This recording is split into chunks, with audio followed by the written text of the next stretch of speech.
Please take the Panchapatra Mudrini, and with your right hand in the Gokala Mudra, please take 3 sips of water as we chant the following 3 mantras. Om Atma Tattvam Shodhayami Svadha, Om Vidya Tattvam Shodhayami Svadha, Om Chiva Tattvam Shodhayami Svadha. Rinse your right hand, and then with the base of your right hand thumb, wipe your lips from right to left. Om Mahamridayaya Namaha. Rinse your right hand once more. With index, middle and ring finger of the right hand, touch above your upper lip and below your lower lip. Rinse your right hand again. With index finger and thumb of the right hand joined together, touch your right nostril, left nostril. With the ring finger and thumb joined together, touch your right eye, right ear, and left ear. Rinse your right hand again. Now, with little finger and thumb of the right hand joined together, touch your navel, right chest, left chest, and then with all the tips of your fingers, touch the top of your head, right shoulder, left shoulder, and the center of your chest. Rinse your right hand once last time.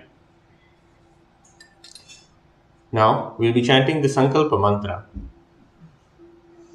Take the conscious resolution now to manifest the ultimate Paramashiva through this abhyasa of Nithyananda Yoga. Clasp your right hand in your left hand. Keep both your hands on your right thigh. We will now begin chanting the Sankalpa mantra. Mamopatta samasta duritakshaya dvara Bhagavat Shri Nithyananda Paramashiva Prityartam Shri Nithyanandeshwari Paramashiva Shakti Sameta Shri Nithyanandeshwara Paramashiva Prityartham cha Shubhe Shobhane Muhurte Adya Brahmanaha Dvitiya Pararthe Shri Shvetavaraha Kalpe Vaivasvata Manvantare Ashtavimshadidame Nitya Yuge Prathame Pade Jambu Dvipe Bharatavarshe Bharatakhande Meroho Dakshine Parshve Shakhabde Asmin Vartamane Vyavaharike Prabhavadinam Shistyaha Samvatsaranam Madhye Vishwavasu Nama Samvatsare Dakshinayane Lakshmi Venkateshwar Rito Tulamase Shukla Pakshe Shashtyam Shubhatito Mangalavasari Yuktayam Shubhanakshatra Shubhayoga Shubhakarana Evam Guna Visheshana Vishishtayam Asyam Shubhatito Shri Kailasonnata Dvadashanta Shyamala Pitharudha Shri Meenakshi Sundareshwara Bhinnaswarupa Parashivaputra Ratnakumara Gurumanyatulyavatara Shri Parvati Stanyapana Labdha Divya Jnana Vishruta Sakala Nigama Kumasara Bhuta Dravida Veda Pravaktre Shrimad Paramashiva Karuna Samadhigata Muktamaya Chaturashriyana Giyamana Chitra Chamara Shri Chunnaka Haladi Samasta Virada Valyalankuda Jnana Vijnana Chakravarti Sarvajana Sangha Satyo Nirvana Diksha Vyapa Varghavarsha Vishrana Jimuta Paramatakala Bhagyasari Shaiva Siddhanta Stapanacharya Shri Rajadiraja Pandi Maharaja Guru Shabana Shakhyadi Mahandakara Nivarane Jnana Bhanu Vikshana Narhara Dvadochedana Purvaka Shrimad Vrishabhadvaja Stapaka Shaiva Same Kartre Sarvagnya Vitharuda Shri Jagat Guru Shri Jnana Sambandha Deshika Swami Vagisha Sundara Manikya Vachaka Swami Nam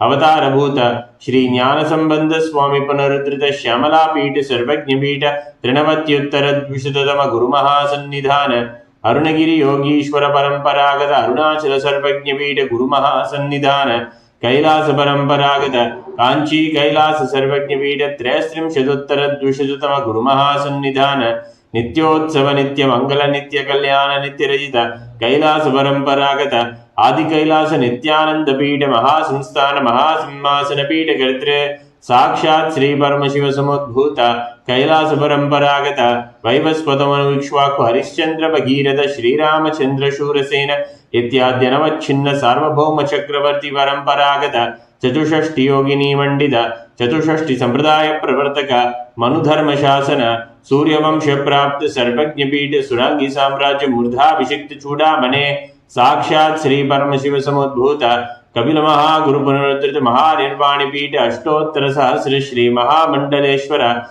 साक्षात् श्री परमशिव समुद्भूत श्री महागणपति समारंभ नवच्छिन्न पीठाधीश्वर गुरु परंपरा प्राप्त अटल पीठ अष्टोत्तर सहस्रतम अष्टोत्तर सहस्र श्री अटल पीठाधीश्वर धर्म मुक्ति स्वर्गपुर स्वर्ण पीठ त्रयोंच गुरु महासन्निधान कैलास परंपरागत आदिपीठ सर्वज्ञ पीठ जगद्गुरु श्री कैलास पुनरुद्धारक श्री कैलास परमाचार्य श्रीमद परमहंस परिव्राजकाचार्य वर्य सच्चिदानंद प्रणव स्वरूप श्रोत्रिय ब्रह्मनिष्ठा श्रीमद जगद्गुरु श्री भगवत श्री नित्यानंद परमशिव श्री ज्ञान संबंध देशिक परमाचार्य स्वामिनां प्रीत्यर्थम तेषां पादारविन्दयोः भक्ति सिद्ध्यर्थम गुरु कृपा कटाक्ष सिद्ध्यर्थम क्षेम स्थैर्य वीर्य विजय आयुरारोग्य ऐश्वर्यानाम् अभिवृद्ध्यर्थम धर्मार्थ काम मोक्ष चतुर्विध फलपुरुषार्थ सिद्ध्यर्थम समस्त दुरितोपशान्त्यर्थम समस्त मंगलावाप्यर्थम भगवत् श्री नित्यानंद परमशिव प्रसादेन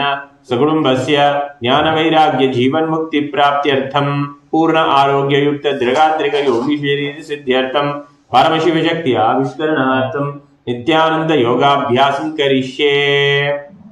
ओम अभौपस्पृश्य. Rinse your right hand one last time and keep your Panchapatra Mudrini safely aside.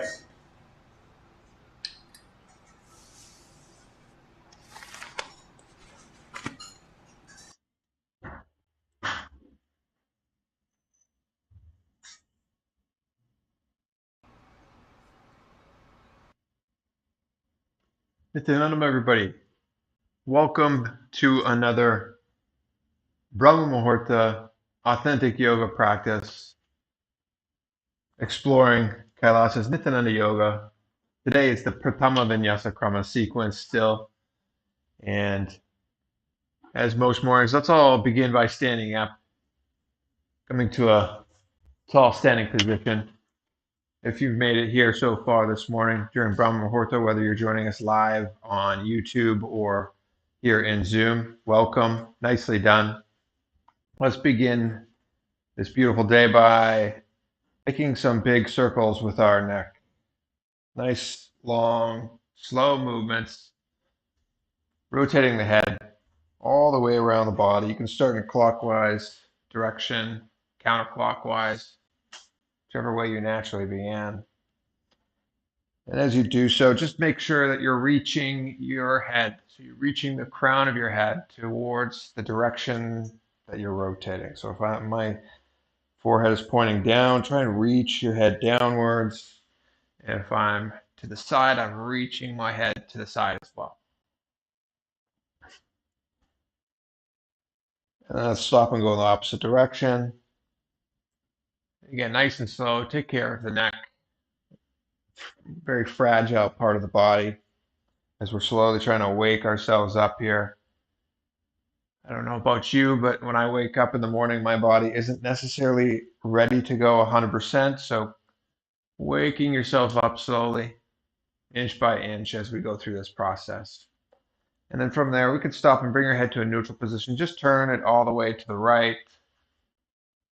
And then turn it all the way to the left, reaching your head as far over to the side as possible. And we'll go back and forth just a couple more times.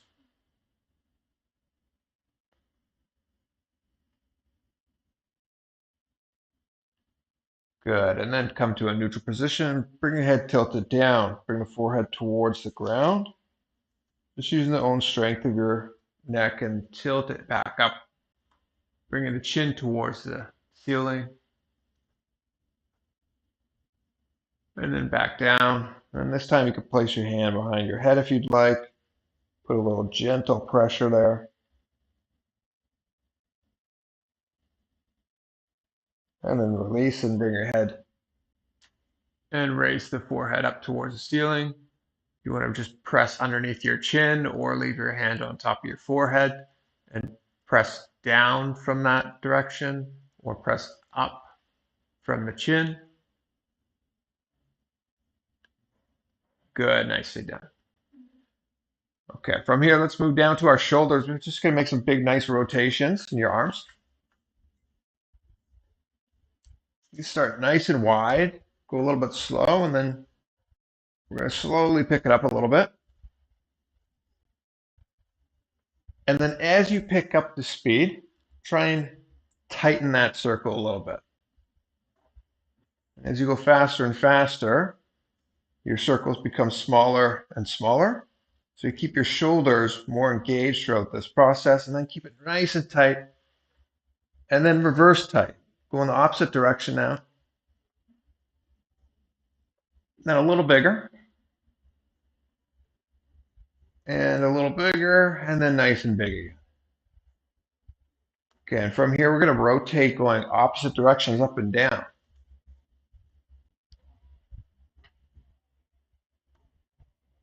And then back and forth across the chest.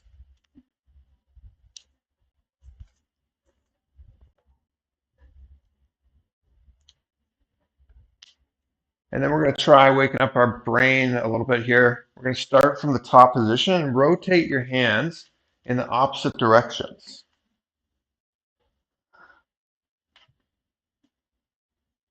Nicely done. And if you're able to, pick up the speed just a tiny bit. Good.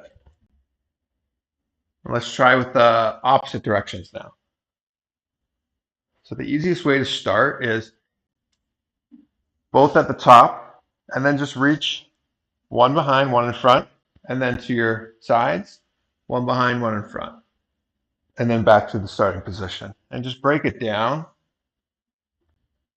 and then see if you can slowly pick up that speed again. Nicely done. All right. From there, let's just open up our chest and our spine, and you can move side to side, the feet planted. You want to spread your feet out a little bit for better stability, but go through this nice and slow. If you have lower back pain, something very to take a lot of care of here is making sure that you're not over twisting right away. We are trying to warm our body up, so just trying to bring some blood into the areas that haven't been moving for a while. All been laying stationary, whether on your back or your side. Not a whole lot of blood flowing through there. Just twisting side to side is going to be helpful right now.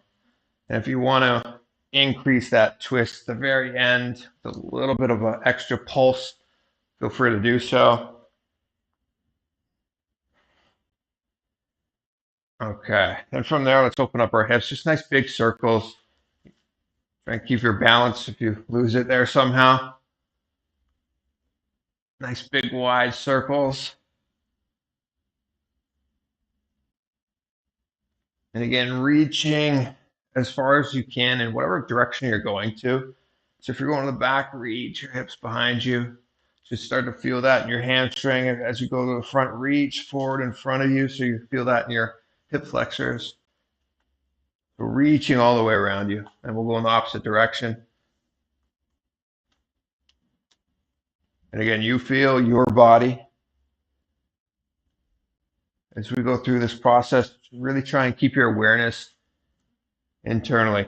You notice the mind starts to grasp a hold of you and you get into a zone of thinking. Just try and bring yourself back to your body and see what you're feeling.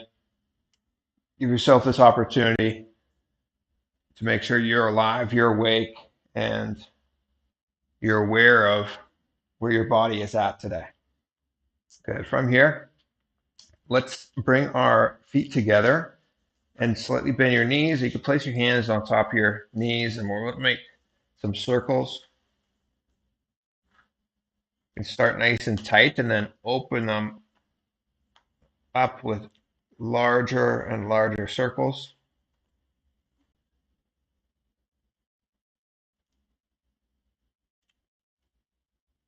Try and keep a deeper squat as you go through that movement as well. Let the blood start flowing down through the legs. And then we'll stop and go in the opposite direction.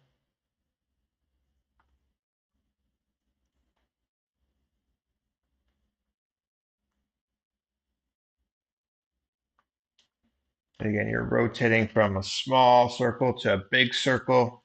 Feel it out. There's no proper way to do this other than seeing what your body needs right now. Good. And then we'll come to a standing position. From here, let's open up our ankles. Nice big rotations. Finding balance on one foot. Nice big circles with the foot.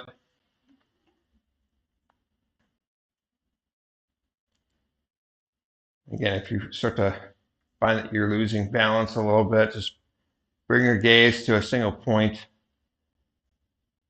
single dristy point, and then rotate in the opposite direction.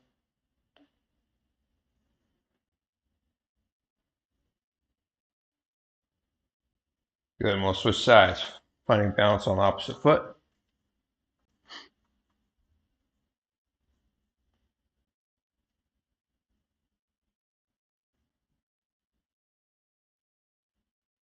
And then rotating in the opposite direction.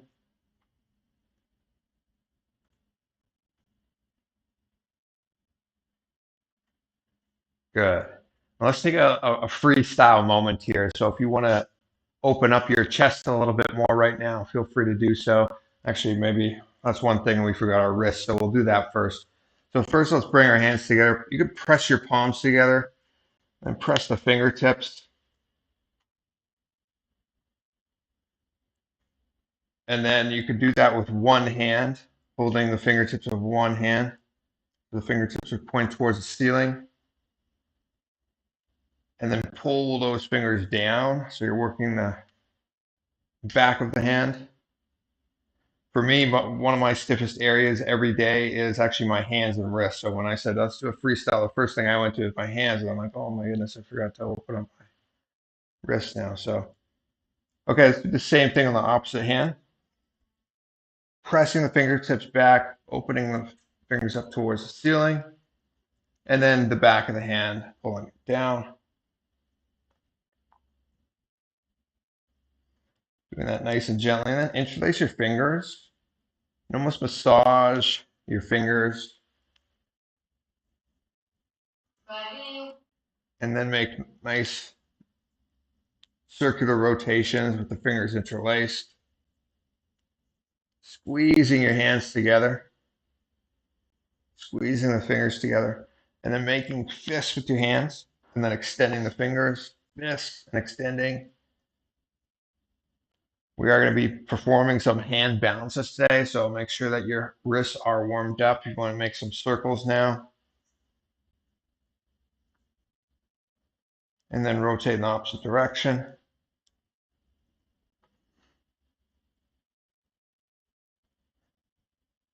Good. Okay. So from here, we're going to move into our skeleton dance. So while we are performing this, again, just a reminder, two things we're focusing on. Your eyes can be open or closed. Just make sure that your surroundings are safe and you don't need to worry about falling over or making contact with anybody. But two things you're focusing on, visualizing yourself as nothing but bones. So see the bones within your body. Forget about the flesh and all the other elements of your physical body. Bring the visualization to the bones.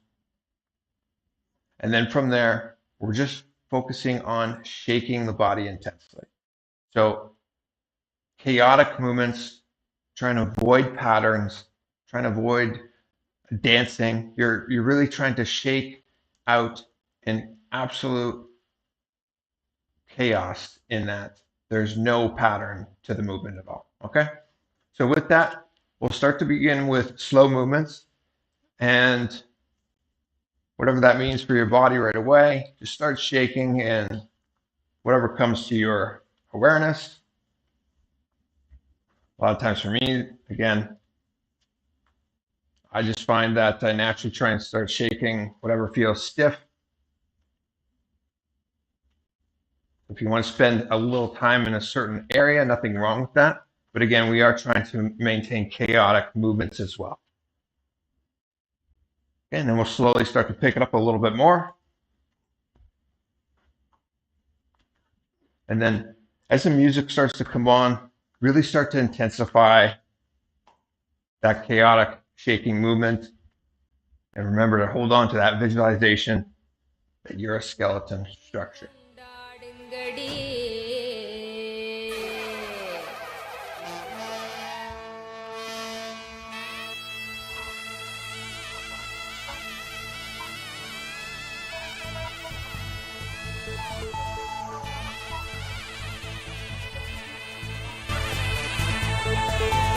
That's it. Shake, shake, shake.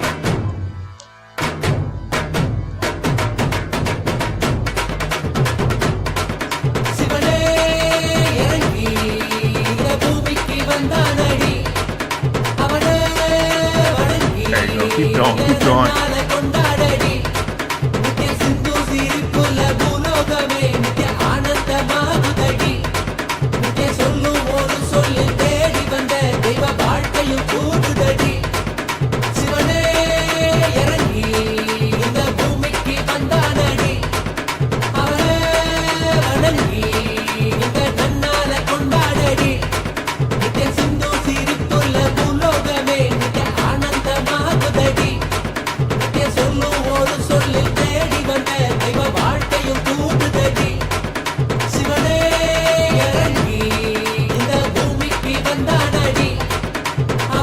Keep going. Avoid slowing down intensity. Start to pick up intensity. Last few moments here, so start to intensify it a little more and more.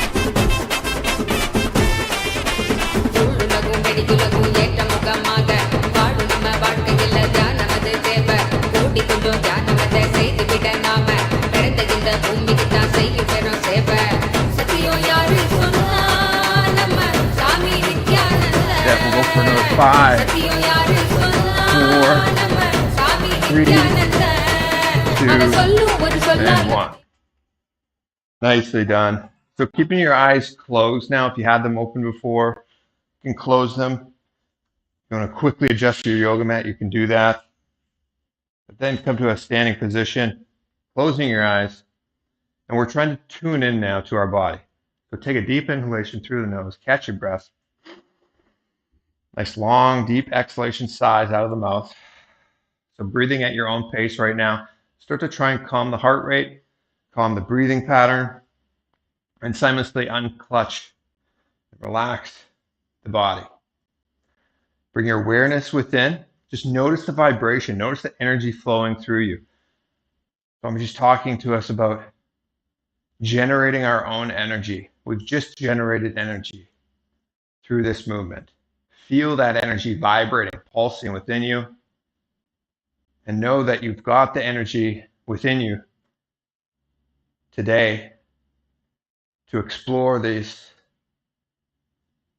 next sequences of authentic yoga asanas. Your heart rate and breathing hasn't quite settled down. Take another deep in, long exhalation through the nose. Nice long, deep sigh out of the mouth. And again, bring your awareness within. Just start to tune into your own body. We've got a fun day today. We've got some hand balances we're going to be working on. Got an inversion. Going to work on some flexibility in our lower body to end the practice. So we've got a lot of dynamic movements, challenging postures, and some of those quote unquote skill postures where a lot of us like to be able to perform and like to master. So before we come down to our yoga mat, just again, remind yourself of that sankalpa we created this morning, that we're here to manifest our ultimate. And so what that means is, as we go through each asana, try and perfect it wherever you're at. Okay? Perfection doesn't necessarily mean perfect alignment. It could mean perfect attention to all the details. It could mean perfect attention to just doing the best that you can. Okay? So we're finding ways to make what was once impossible for you the possible today. Okay, so checking in, reminding ourselves of that sankalpa. Let's open up our eyes and let's come down to a kneeling position, and we'll begin the Sakala Vinyasa Krama sequence for today. So from our knees, we are going to be resting into Mandukasana, visualizing ourselves as a frog here. Okay, and so a nice simple posture. As we begin this yoga practice, let's bring our awareness and remind ourselves the power of the breath. Okay? We're performing Sahaja Kumbhaka today in this position. So Sahaja Kumbhaka, natural, deep inhalation, natural, nice long exhalation, but you want to hold your breath. Okay? Every pranayama within the sequence is a kumbhaka, meaning holding the breath. So hold the breath comfortably here as we're seated in this natural position. Okay? Your hands are on top of your knees. Try and keep your spine elongated and tall. Gently lift your gaze towards your third eye, and then seal your perineal floor. So almost like you got to go to the bathroom, but you're sealing that off. That's what we mean when we say the perineal floor in what is known as Mula Bandha. Okay.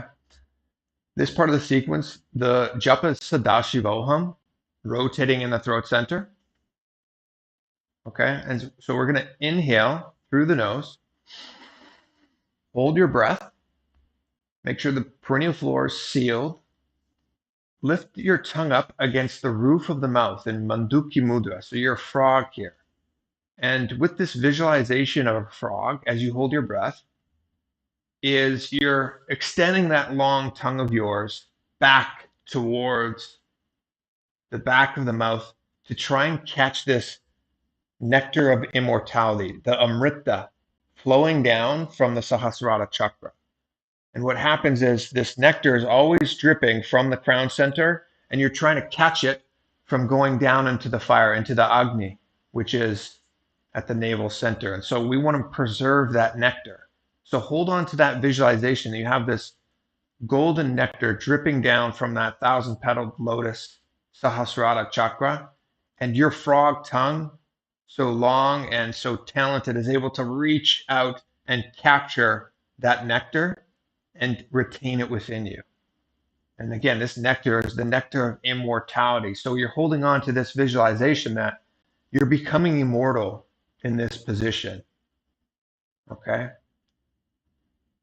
So eyes are gazed up towards the third eye. You can keep them open or closed, whatever helps you hold on to this visualization as you're here in Mandukasana.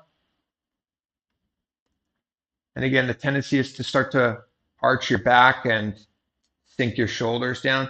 Keep that chest nice and proud, nice and tall, almost lifting it up and pushing it forward. And that should also help you engage your Mula Bandha as well.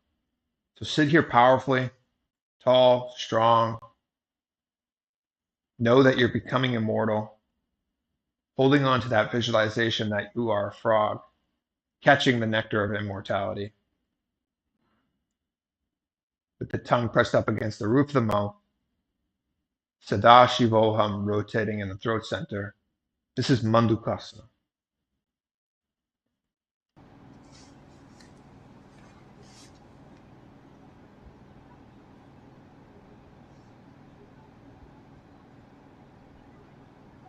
पादतलो पृष्ठदेशे अङ्गुष्ठे द्वे च संस्कृते जानुयुग्मं पुरस्कृत्य साधयेन्मन्दुकासनम्. Nice, sit down. So slowly releasing from this visualization, and if you want to relax your knees a little bit, you can. We're moving into Tanamandukasana, which is basically the same setup with the knees and the feet flat behind you. In this posture, pretty much the same thing is happening. We're going to be focusing on intensifying through the bandhas. So we're going to be engaging Uddiyana Bandha. And I'll show a side profile view real quick. Uddiyana Bandha, you're sucking your stomach inwards and up towards the navel. So this is the most important component and the largest difference between the two postures. There's a slight difference with how you place your arms, but what it naturally allows is for the stomach to come in and up. And so in Mandukasana, Mula Bandha is engaged. Uttana Mandukasana, we're going to be raising our arms, but you're sucking your stomach in and up as intensely as you can. Okay? So pull it in and then up. So before we begin, just focus on this and practice this a few times. Sucking the stomach in, and then pull it up at the point where you can't pull it in any further.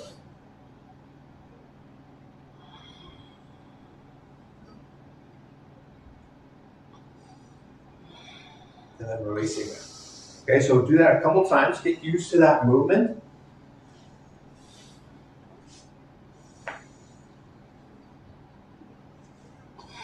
And then let's incorporate the rest of the components as well. So, Uttanama Mudukasana. Take a nice deep inhalation as you raise your arms up, and then bring the hands holding onto the opposite shoulders. So Pramana says you're holding the head by the elbows. So let the size of your arms touching and holding either side of the respective head. Try and avoid tilting the head down, the head up. Crown of the head lifting up towards the ceiling. So you're going to take a deep inhalation through the nose. Again, holding on to that visualization that you're a frog. You're going to exhale here. Let out all that air. Holding your breath, suck the stomach in and up. And keep that intense hold with the kumbhaka for as long as you comfortably can. When you need to, release and inhale through the nose, nothing wrong. Let the breath settle, and then again, take a deep inhalation. Exhale, and then suck the stomach in and up as best you can. Any well-sealed Uddiyana Bandha naturally means Mula Bandha is also engaged. So if you find yourself focusing on pulling the stomach in and up, but you've released Mula Bandha, just bring yourself back to seal the perennial floor as well. And again, we're holding on to that visualization that we're catching that nectar of Amrita dripping down from the Sahasrara chakra using our long tongue of a frog. Keep the gaze up towards the third eye, and Sadashivoham is rotating in the throat center. As the Pramana is chanted, we'll take one last deep inhalation, exhalation. See if you can hold the kumbhaka with an intensely engaged Uddiyana Bandha.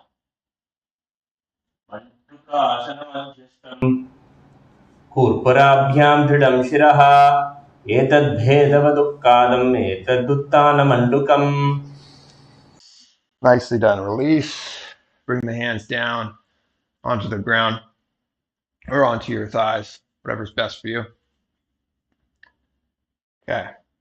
Next, we're moving into Simhasana. So again, we're going to be incorporating another powerful visualization, visualizing ourselves as a lion here. So in a similar setup, you're going to cross your ankles behind you though. That's the only real difference. So leaning onto your hands, releasing your feet, crossing them behind you, and then bringing the hands on top of the respective thighs, just above the knees or on top of the knees, whatever's most comfortable for you. Again, we want to avoid arching our back and sinking or caving downwards. Try and keep our chest tall and almost press forward so you're leaning forward with your chest. Okay. The gaze is switched to the tip of the nose here.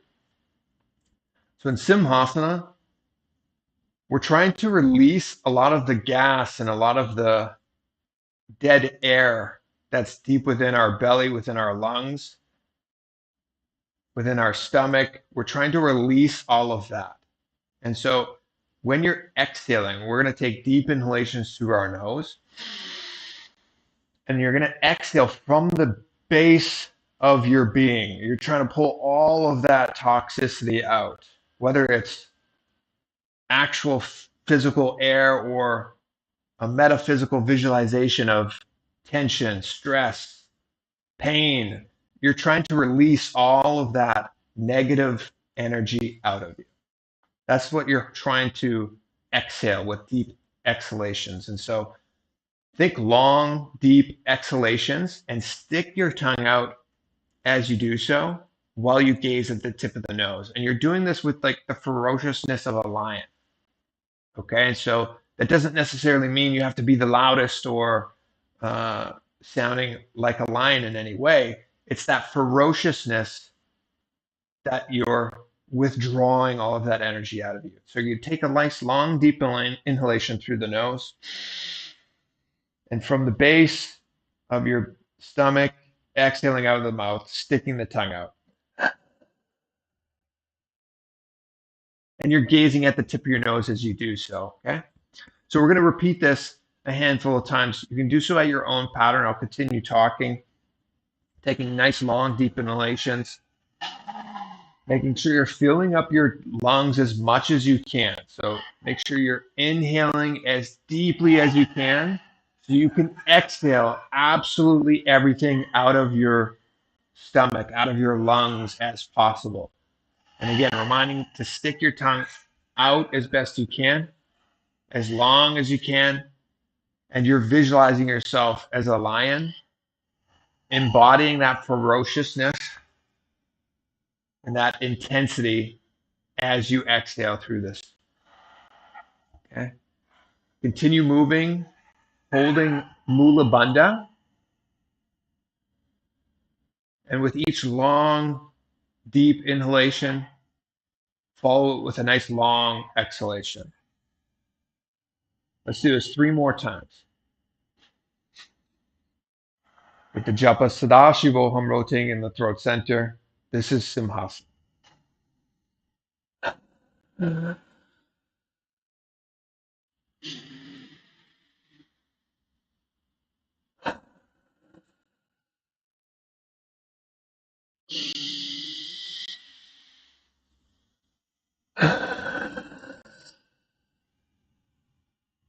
Good, nicely done.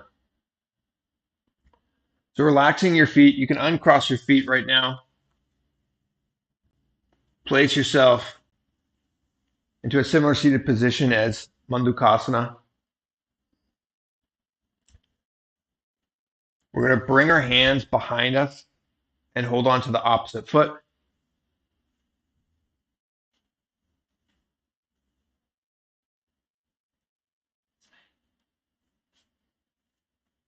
While you're here, your gaze is to the tip of your nose. And we're going to switch. We're going to maintain Sahaja Kumbhaka, taking deep inhalations through the nose. Hold the breath and then switch the bandhas by engaging Jalandhara Bandha, tucking the chin down to the throat towards the chest story, which clinches and seals the throat. So that nectar of immortality that's dripping down from the Sahasrara chakra, we're protecting it from going down into the fire, the Agni, at the navel center by tucking that throat down towards the chest. So seal it nice and tight here. And then when you need to, release and take a deep inhalation through the nose. Okay. And then you're exhaling in Sahaja Kumbhaka. So you're following a nice, comfortable breathing pattern.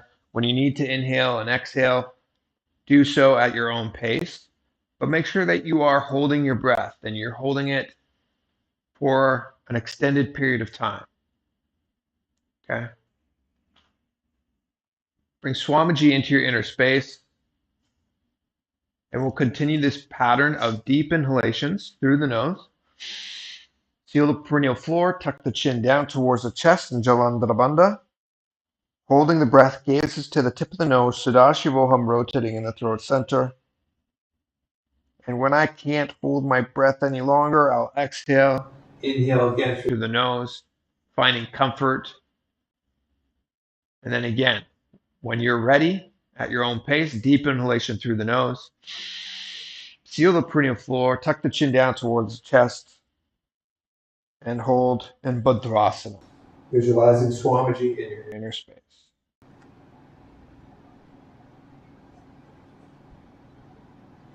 दुर्भोजविषणस्यादौ वृत्क्रमेण समाहितः पादाङ्गुष्ठोकराभ्यां च धृत्वा च पृष्ठदेशतः.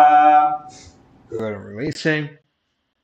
We can unwind our hands, bring them flat onto the ground in front of you, and raise yourself up onto the tips of your toes. Should be a nice little release of blood here. Nicely done, just for holding that. Sometimes it's not even easy. Okay, from here, we're going to be moving towards our first hand balance, but first we're going to bring ourselves into a deep squat position. So from the tips of your toes, you're going to bring the feet flat onto the ground with the feet together ideally. Okay? So you're in a deep squat position with the feet flat on the ground. For me, my heels slightly come up off the ground. If your heels come off the ground, nothing wrong with that. But be in a deep squat position. And the goal is to reach your arms around the raised knee and wrap them around your back. Okay? And ideally, you wrap the other arm around and you clasp the hands if possible. So I'm not the best at demonstrating this. It takes a lot of good shoulder mobility to clasp the hands behind you. And if you're not able to reach and do that at the lower base of the spine, you can cheat a little bit and clasp the hands beneath the sitting bones, which will help build that mobility, that flexibility in the shoulders that we're looking for. Okay, so again, the goal is to keep the feet together, heels down on the ground. If they raise up, nothing wrong. And we're trying to reach our arms around those raised knees, clasping the hands behind the back.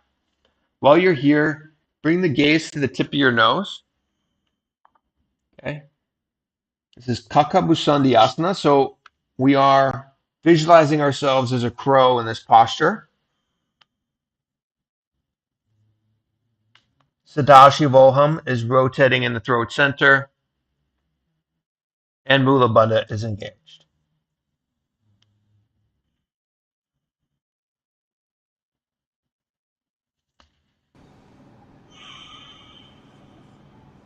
प्रथमे वैशक उखडधाने दौ हाथ भगाम या छाने तिनको माली नयाम परिल्यावे दुष्टिपचे कामकसी करवे. Nice. See that? Release the hands and bring them flat onto the ground in front of you. You can drop down to your knees for a moment if you would like. You can come to a seated position if you would like as well. We could shake out our legs a little bit. We've had them bent for a little bit now. Maybe they're a little bit tight. How are the knees for you, actually? They're fine? Yeah. Good, yeah. How's everybody else's knees on Zoom doing? Rameshaya, Tirtharupa, how the knees doing? They okay so far? Yeah? Okay. All right. From here, we're going to move into our first hand balance. Okay, so we're going to go through this in sets as well, where we'll play with it a little bit, and then we'll try and explore it a little bit more with more length of time and intensity. So make sure your wrists are warmed up. Okay, so spend a little bit of time and press them together, the hands together. Give your wrists some circles. Make sure your wrists are ready because we are going to be trying to place our entire body weight onto our hands right now. Okay, first thing we want to avoid is harming ourselves, hurting ourselves before performing any posture. So make sure you are warm and you are ready. Okay, so if this is a posture you've never performed before or you're not quite able to do it, we'll go through a series of progressions to get yourself up to that point where you are able to hold yourself up entirely on your hands. So in this posture, we are starting from a deep squat position again.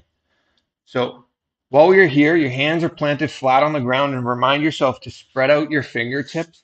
You are trying to grip and hold yourself entirely on your hands. So you want to make sure you have a nice, strong, wide base as much as possible. Okay? So that means gripping, means bending your fingertips a little bit. So the index, the tips of your fingers are down. Your knuckles can be raised even. Whatever you find is best for your grip. You're going to want to start on the tips of your toes and raising your hips up high. So the first movement is is just extending your knees and trying to straighten your legs. Okay? What that means is your knees come up higher and higher, which is good because you want to raise or press your knees against the back of your arms at as high of a point as your flexibility allows. So the posture is holding the balance on the hands, but it starts with having that ability to bring your knees up high onto the backs of your arms. So you almost want to dig the back of your arm in towards that armpit area. Once you get your knee as high as you can, start to lean forward and try and balance the weight onto your hands and your toes. So you should be able to feel the weight distributed amongst your entire body. Okay? And again, we're going to be going through cycles of this. So going at your own pace, if you're already able to master this posture, that's fine, that's great. You can go into it, but we are going to be spending some time here today. We are going to be trying to explore and get to a point where we're ideally holding it for the longest we've ever held it. Okay? And so taking rest, taking breaks, and making sure you stretch out your wrists and give yourself the time needed to ensure you're not harming yourself and you're only expanding yourself. So this is an opportunity for us to experience something maybe that you haven't done yet before. Okay, so let's come into another set. If you take a break here with me. Again, hands are planted on the ground in front of us, about shoulder width apart. Nice, good grip with the hands. Raise the hips up nice and high so the knees come up behind the backs of the arms. Again, that's the main focus. Get the knees up nice and high first and start to press them up against the back of the arms as you lean forward. Okay, so you'll notice a little bit of pressure more and more as you lean forward and bring your chest towards the ground. The first thing you want to do is see if you can lift up one foot. If you're able to lift up one foot, bring it back down. You can slightly adjust, take a break, lean back, and then come back into the movement again. This time, see if you can lift up the other foot. And then come back down. Okay? If you're able to do that, that's great. This next time through, we're going to start to try and play with lifting up both feet. And you're going to do this by just being really present and really aware. So again, you're able to hold the posture longer if the knees are pressed up against the back of the arms. If they start to slide outside of the arms, it means you're going to require more core strength to hold yourself there. It means more muscle engagement, which means more oxygen is going to be needed to flow there, which means you are going to be having more difficulty to hold the posture. But if your knees are pressed up against the back of your arms, there's no muscles that really are engaged here, and so you're able to hold it much more comfortably and much longer. So you're leaning forward and down from that same setup as previous, lifting up one foot if possible, and then from there, start to try and play with adjusting the weight onto the hands and lifting up the feet entirely off the ground. And so you're almost like toe tapping your foot up and down as you do this. Again, in between sets, make sure you're giving yourself a nice good warm up with your wrists, placing the backs of the hands down on the ground if you'd like. Okay, you can interlace your fingers if you'd like. Give yourself some circles if you would like. Okay. This next time, we're going to try and hold it a little bit longer. And I want you to start to explore and challenge yourself to find that ultimate possibility within you. Okay, so with hands nicely gripped flat on the ground about shoulder width apart, let's move into this. By beginning raising our knees up, pressing them up against the back of the arms.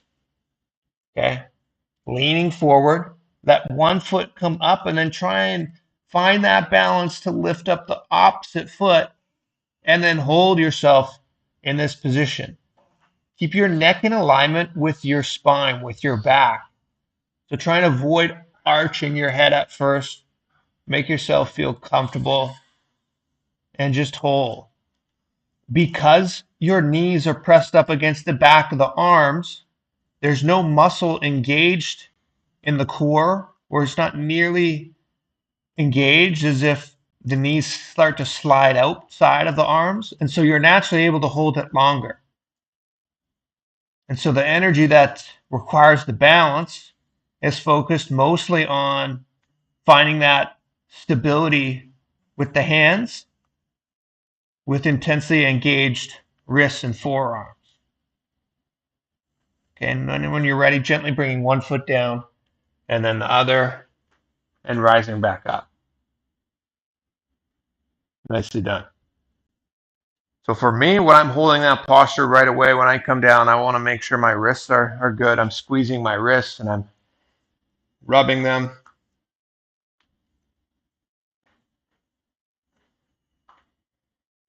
Making sure they're relaxed and getting the proper recovery in. We're going to go through this one last time. And again, if you're not able to hold the posture at all, nothing wrong with that. At least give it an attempt with wherever you're at. So meet yourself with where your current boundary is. We're exploring our ultimate self means right now your ultimate self is just on the other side of that current wall that you've always been facing. And so maybe a breakthrough for you today is actually just leaning onto your hands, but you keep your toes on the ground. There's nothing wrong with that. Maybe your breakthrough for you today is you just give it a shot. Okay? So let's all go into this one last time, beginning with a nice strong base. You're on the tips of your toes. Maybe this is your breakthrough. Coming down into the tips of your toes, hands on the ground.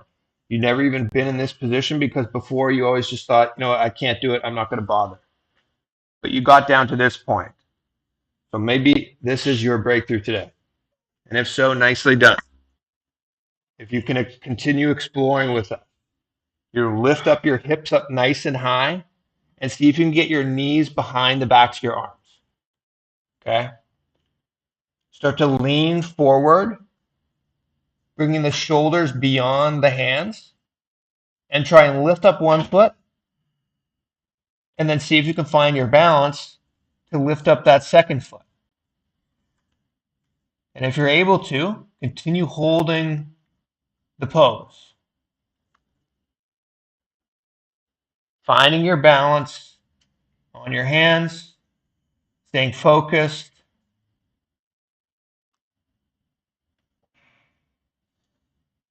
And then when you're ready and needing, bring the hands or the feet back down onto the ground. Okay, this is Kalani Pavasana. You're visualizing yourself as a bird. Okay, as the Pramana is chanted, if you want to go through this one last time, feel free to do so.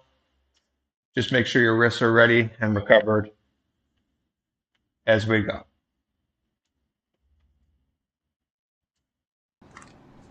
Asana Goguna Asadisita Hoi Toachi Hoi. Good, nicely done. Release, you can come onto your knees, relax. Open up your wrists, give them some recovery time. Again, for me, I like to squeeze my wrists, squeeze my hands, squeeze my fingers. Maybe you like to shake your hands. Do whatever you feel is comfortable and necessary for you to give them the time and space to recover. Make sure they're not getting harmed in any way. Nicely done. If you perform something there that you've never performed before, great job. That's what it's all about, is pressing our boundaries further and further while we're on the yoga mat. And then we naturally map that to our day-to-day lives as well. So that was our first hand bounce. We're moving into our first inversion of the sequence of the day as well. In Kapalayasana, what we're doing is we're keeping our hands flat on the ground, and you're trying to hold yourself stable, maintaining a nice wide base. And so when you're doing this posture, when you're performing the posture, I want you to think of a triangle. So you have your 2 points at the base and then your 1 point at the top. That's how your crown of your head is going to be the top of the triangle, and your 2 hands are going to be at the bottom. Okay, so you naturally have this triangle base, a tripod base, which is going to keep you stable and allow you to hold the posture. Okay. Before we begin performing this, if you are somebody that's dealing with any heart issues, any neck issues, if you're pregnant, try and avoid these postures. You're actually able to perform some inversions a few months into pregnancy, but make sure that you have confirmation from your doctor that you're able to perform any and all of these inversion postures. If you don't have a buddy with you, your wall is your buddy. Your wall is your best friend right now. And I would actually encourage you to, rather than focus on having a partner, try and focus on using a wall to your advantage as you move into the posture and as you start to find that complete balance. How you use a wall is, and again, you may see us performing with our partners. That is a slight advantage we have here in KAILASA amongst the countless other advantages. But as you move through the posture, the goal is to, again, find complete balance on our own through this tripod base. When you're in Pavasana, the setup can be one of 2 things. You can come down and then move towards the wall, and you're going to want to face a wall. So rather than be away from the wall, your body is facing towards the wall. And hypothetically, if this is my wall, Paramesha Maharaj, he's good for much more other things, not just being a wall, but hypothetically, I'm keeping about 3 feet distance or so, 2.5 feet distance or so from the wall. So if I naturally have to fall down, I just come down onto my tips of my toes versus falling forward. So that is the one danger that you want to avoid, is coming up and then falling forward to a point where you're rolling. That's the last thing that we want to happen. That's why the wall is there. Okay, so we'll show the basic way to enter into this from the tips of your toes or from the knees. The goal is first bring the crown of the head down onto the ground. Okay, then you're lifting up your knees and you're walking your feet towards your head. So as you walk your feet towards your head, notice how my hips start to align a little bit closer with my shoulders versus here. Okay, so I'm trying to get my hips stacked on top of my shoulder. So I'm up, walking my feet towards me, and then this naturally starts to become easier for me to lift up a foot. And if I'm able to lift up one foot, start to try and find balance to lift up the opposite foot.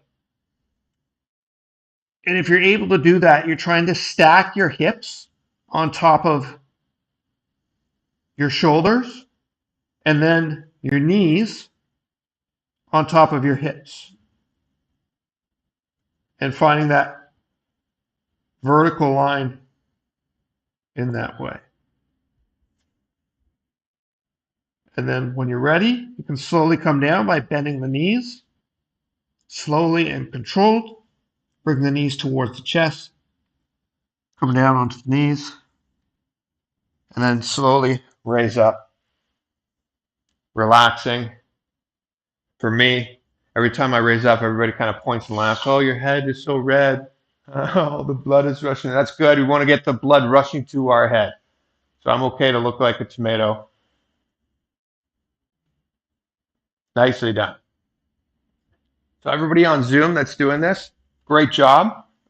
If you're watching us on YouTube, whether live or recorded, make sure you give yourself this opportunity to practice. We're going to spend a little bit of time here. So we're going to give each other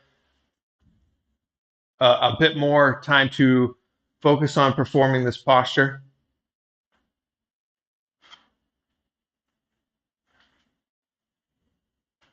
And if you are performing and practicing this with somebody, You can place your hand at the lower back. I'm not really holding Parameshwar Maharaj here. I'm just there just in case he loses his balance. Again, the one thing that we want to avoid is rolling onto our back.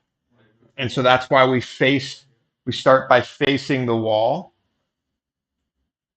because the wall will protect you in that way. If you are holding a partner, avoid holding both hands. So I don't want to squeeze and hold both his legs, because what that means is he's not in control. I'm in control. And if he wants to come down, he can't.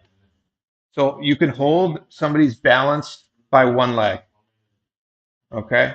And so whether this is a handstand or an inversion such as this, avoid holding both the legs.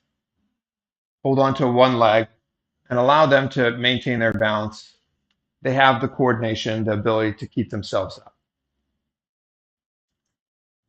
Beautiful, Mirage. Okay, while we're here, visualize Swamiji. Bring him into your inner space. Okay, if you've never performed the posture before, connect with him deeply beforehand. But also know that an inversion doesn't necessarily mean that you need to always get up into a full, complete posture like is being shown around us. An inversion is ultimately anytime the crown of the head, the Sahasrara chakra, is below that Anahata chakra, the heart center. So if you're starting on the crown of your head with your hands flat, and remember that triangle base is what you're looking for. So your hands are below the crown of the head. That's going to help with building that stability and allowing you to hold yourself for longer periods of time. With your toes tucked, if you just lift up your knees and you hold here, maybe this is your breakthrough today. And if so, nicely done. If you want to continue progressing, walk your feet towards you. From this position, if you're not able to lift up one foot and then the other, you can. There's a little bit of a gap that if you just hop up a tiny bit, you're able to hold. There's nothing wrong with that. But that's also why you want to face a wall. Because if you do that little hop, maybe you overshoot it and then you roll onto your back. That's what you want to avoid. That harmful roll over, which could potentially do damage to your neck as well. Okay, so from that crown of the head down on the ground, triangle-based position with the hands, toes tucked, lift up the hips, walk your feet as far as you can towards you. If you want to hop up, you can. If you're able to, engage your core, lift up one foot, lift up the other. Okay, and the first thing that you're doing is you're stacking your hips on top of your shoulders.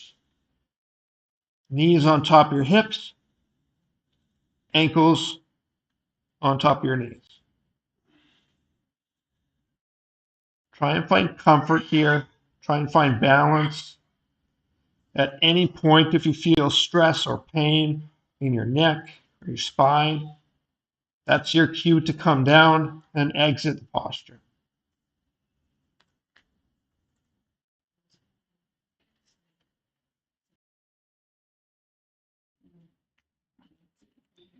And slowly come down when you're ready. We're going to go through this one last time. So wherever you're at, give yourself this opportunity today to explore and expand and get yourself to a level that you've not yet been able to perform in your personal practice. Nicely done, Kailasa, Canada. Using the wall for your safety. The new face there, not sure who that is. I don't know.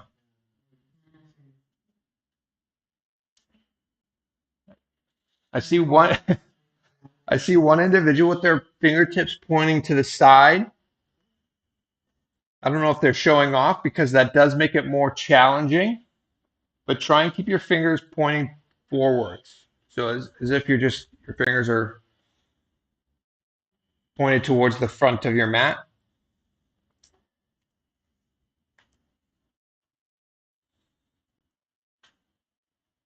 Nicely done.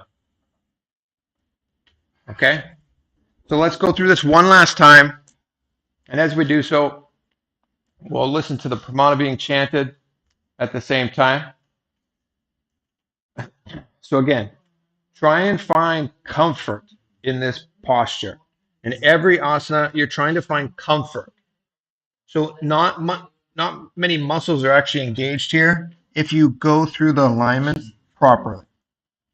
So beginning with the crown of your head down onto the ground, hands flat in a triangle-based setup. So the hands are below the head towards the knees, and the arms are spread out nice and wide to a point that is comfortable, slightly outside shoulder width. Raise the hips up, bringing the knees off of the ground. Walk the feet towards you. If you need to, hop yourself up or lift up one foot, then the other. Immediately try and stack the hips on top of the shoulders, the knees on top of the hips, and then the ankles on top of the knees. So you're trying to find that perfect alignment. While you're here, you're trying to relax in the posture. So I'm trying to bring as little tension onto my hands as possible while ensuring the crown of my head is taking the majority of the weight without stress on the neck.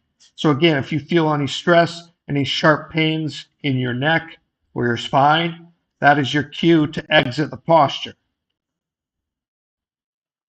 So if you feel that, come down and reassess your alignment. And a simple way of doing that is by setting up a phone from a side angle, recording yourself. Try and perform the posture, and then take a look at the recording after and see, how did I do? How was my alignment? But just try and bring your awareness within to find that comfort and stability in a posture that may look like it requires muscle strength. It actually requires very little, to the point where you could just hold yourself entirely up on the crown of your head without using your hands at all. शीश शीशा धरती टेकी पगा दो मिलावा ऊचको करे फगथले आकाशी दिसी समरु सुरासे दो हाथ की हथेली दो. Nicely done. Slowly coming down whenever you're ready. Maybe you are already ready. And bring the forehead down onto the ground at first. Allow your upper body to relax and rest onto the forehead. Take a few moments here. If you went through that sequence of practice and explored beyond your previous boundaries, nicely done. Great job. That's what we're here for. If you were holding the posture longer than you've ever held before, nicely done.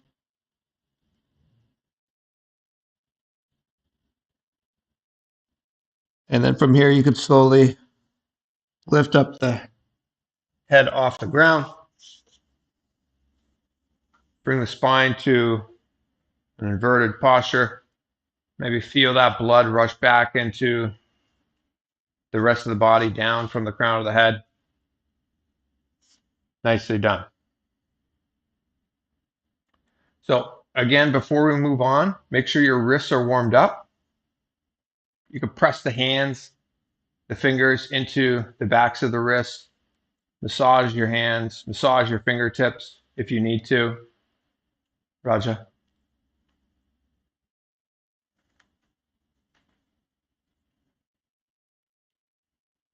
Okay, for me, I like to press my hands. So I'm opening up the back of my hand as best I can.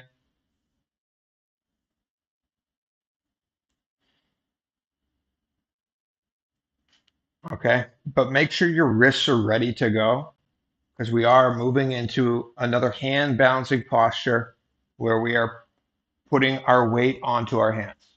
Okay, so don't begin this next posture until you feel you're ready to perform it and work towards it. Okay, if you want to squeeze your hands into fists, clenching them and then extending them, the fingers out, squeezing the hands again. Do whatever you feel is necessary for you as we move into this next posture. Okay. So Parshva Mayurasana, a similar setup in that we are on the tips of our toes, but what we're going to be doing is we're going to be twisting our knees to one side. So your upper body, you could basically have your knees facing forward and twist your upper body. The goal is, let's all do this on the same side just so it's easier for breaking down the posture. So I'm twisting my upper body to the right. Okay. And I'm bringing my right hand outside of my thigh. So from the tips of my toes, I'm reaching my left elbow outside of my right thigh.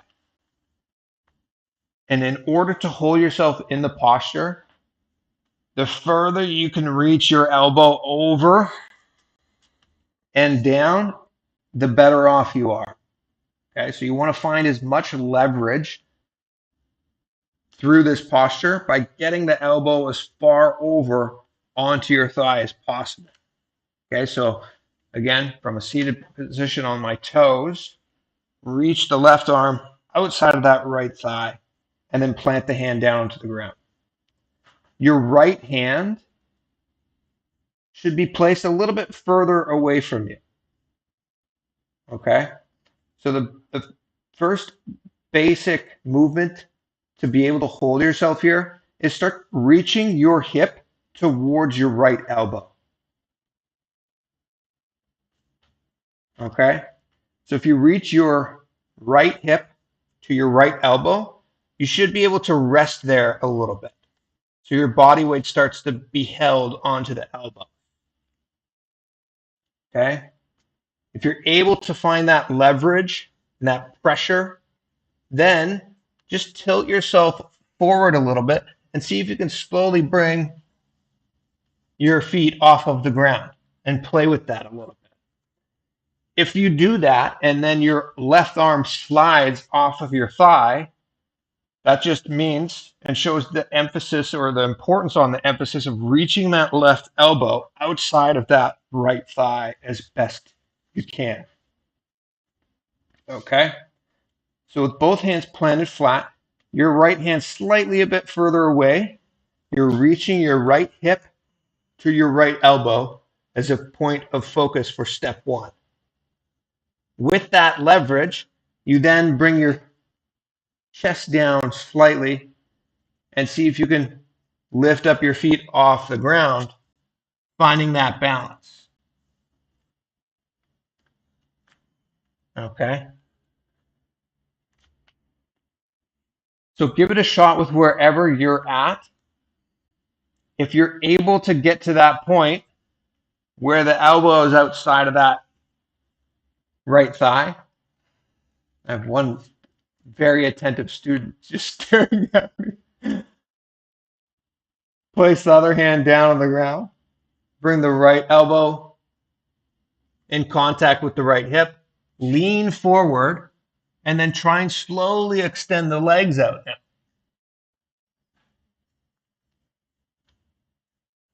And then bring the feet back. Nicely done around me. Okay, so take some breaks when you need to. Relax your wrists. But we're going to go through this 2 more times on this side. Okay? So try and explore your boundaries right now. If you've never been able to extend your legs out nice and straight, then maybe that's your focus. If you've never been able to hold yourself in the posture, maybe this breakdown can help you progress towards to that. Okay? So again, it's about distributing the weight properly and not using muscle to hold yourself up, but just proper alignment by leveraging at the joints. And so we begin with our left elbow outside that right thigh. So that means all of this weight is going to be pressed onto my wrist, which is pressed into my elbow, which is on my thigh. So it doesn't require muscle to hold me up if I have that good squeeze and that good reach with the elbow. Other hand is slightly further away, and then draw the right hip to the right elbow, and then slowly lean forward and see if you can try and find that balance and hold yourself up. If you're able to find that balance and hold yourself up, then from there, extend the legs out straight. And the last little piece would be gazing up towards the third eye. Nicely done. Good. When you come out of that, relax your wrists. I like to place the tops of my hands onto the ground and press them down, countering that opposite hold.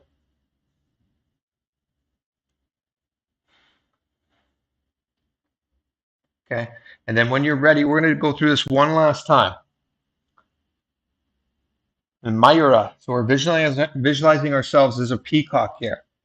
So as we may be struggling through this hold and this posture, again, we're trying to find comfort. You're trying to find a sense of serenity almost. Visualize yourself as a beautiful, elegant peacock. Okay, so similar to every asana, try and find that comfort and stability somehow, some way through the challenge, through the struggle. Okay, so beginning with our tips of the toes down on the ground and knees facing straight. Bring your left elbow outside of your right knee. With the left elbow outside of the right knee, reach the right hand slightly further away from you. If you're able to, then you bring contact with the right hip and the right elbow. Try and distribute the weight properly there. And then see if you can lean your chest forward and down, bringing the feet up off the ground. With the feet up off the ground, try and extend the legs out straight to the side. And then lift up the chest slightly so you gaze up towards the third eye.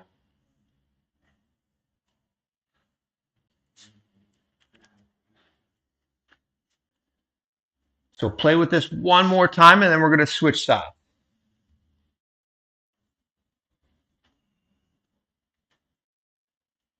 Nicely done, KAILASA Canada. Center strain. Way to give it a shot.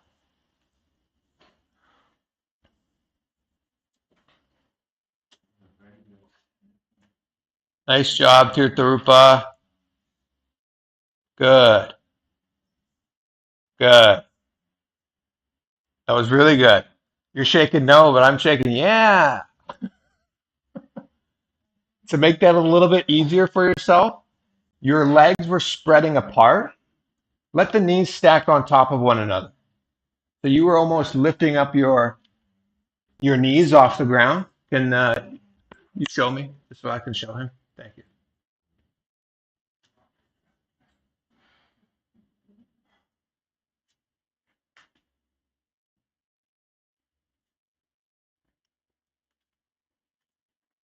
So Tirtharupa and anybody else, I saw holding there, and the leg was like almost like in a clam shape motion.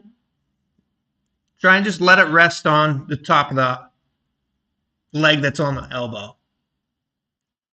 So this will require a little bit more engagement in the hip. Maybe you felt that on the outside of your hip. Maybe you'll feel it tomorrow. I don't know. But nicely done. Okay, so let's rotate onto the other side. And again, don't do anything unless your body is saying you can. So if your wrists are getting a sharp pain or you're feeling like they're telling you, hey, take an extra moment, feel free to do so. For me, again, I'd like to just press the back of my hands up against the ground or my body, do a counter pose to that pressing motion that we've been working on. You want to squeeze the tops of your wrists, you can. Give them a massage, clenching your fist, extending your fingers. Okay, let's give ourselves a breakthrough. Everybody's got one side that's better than the other. Is this our side? Is this our side that's better than the other side? Yeah, it is. Okay, we're all moving on to our better side. Great. Okay, so from the tips of our toes, this time I'm reaching my right elbow outside of my left leg. Use the hand. So I keep my back hand planted on the ground so I can find that leverage. Again, you're trying to reach that elbow as far over and down your thigh as you can. So do the best you can to get that over, to use that leverage. Okay, with the left hand, reach it slightly away from you. And then you're trying to connect the left elbow to the left hip to find leverage and balance. If you're able to, for me, I lift up my left foot first, and then the right, and hold. And you come back to a balancing or standing posture after that. But progress through it slowly and properly. Nicely done, Tirtharupa. Looking good, Kailasa, Canada.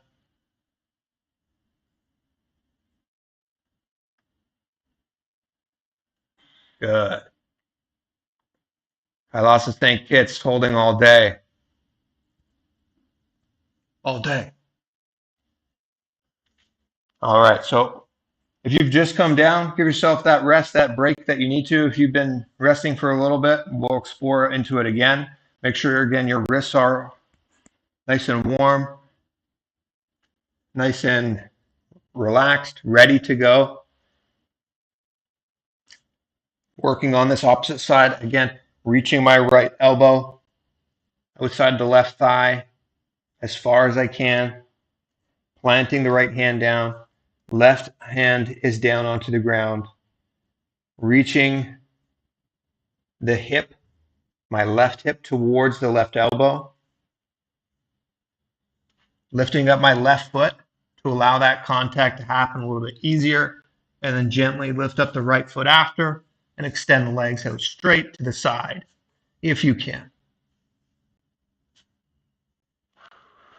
If you get to that point, try and hold it.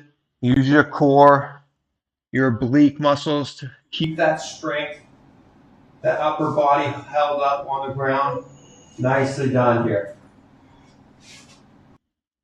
Great job, team.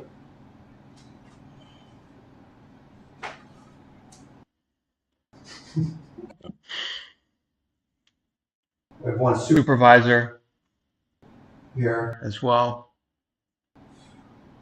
मयूरं दण्डवत् कुर्यात् मायूरं दण्डनामकं कुर्यान् मायूरं पार्श्वाभ्यां मायूरपार्श्वनामकम्. Okay, we're going to do this one more time. We're trying to be rushed here. Our Tantradar's rushing us to the next asana. We got one more repetition here. Okay, so give yourself one last opportunity to relax your wrists. If you want to give them a circle, clenching the fists, extending the fingers. What's that? Tantradar wants to demonstrate? Yeah?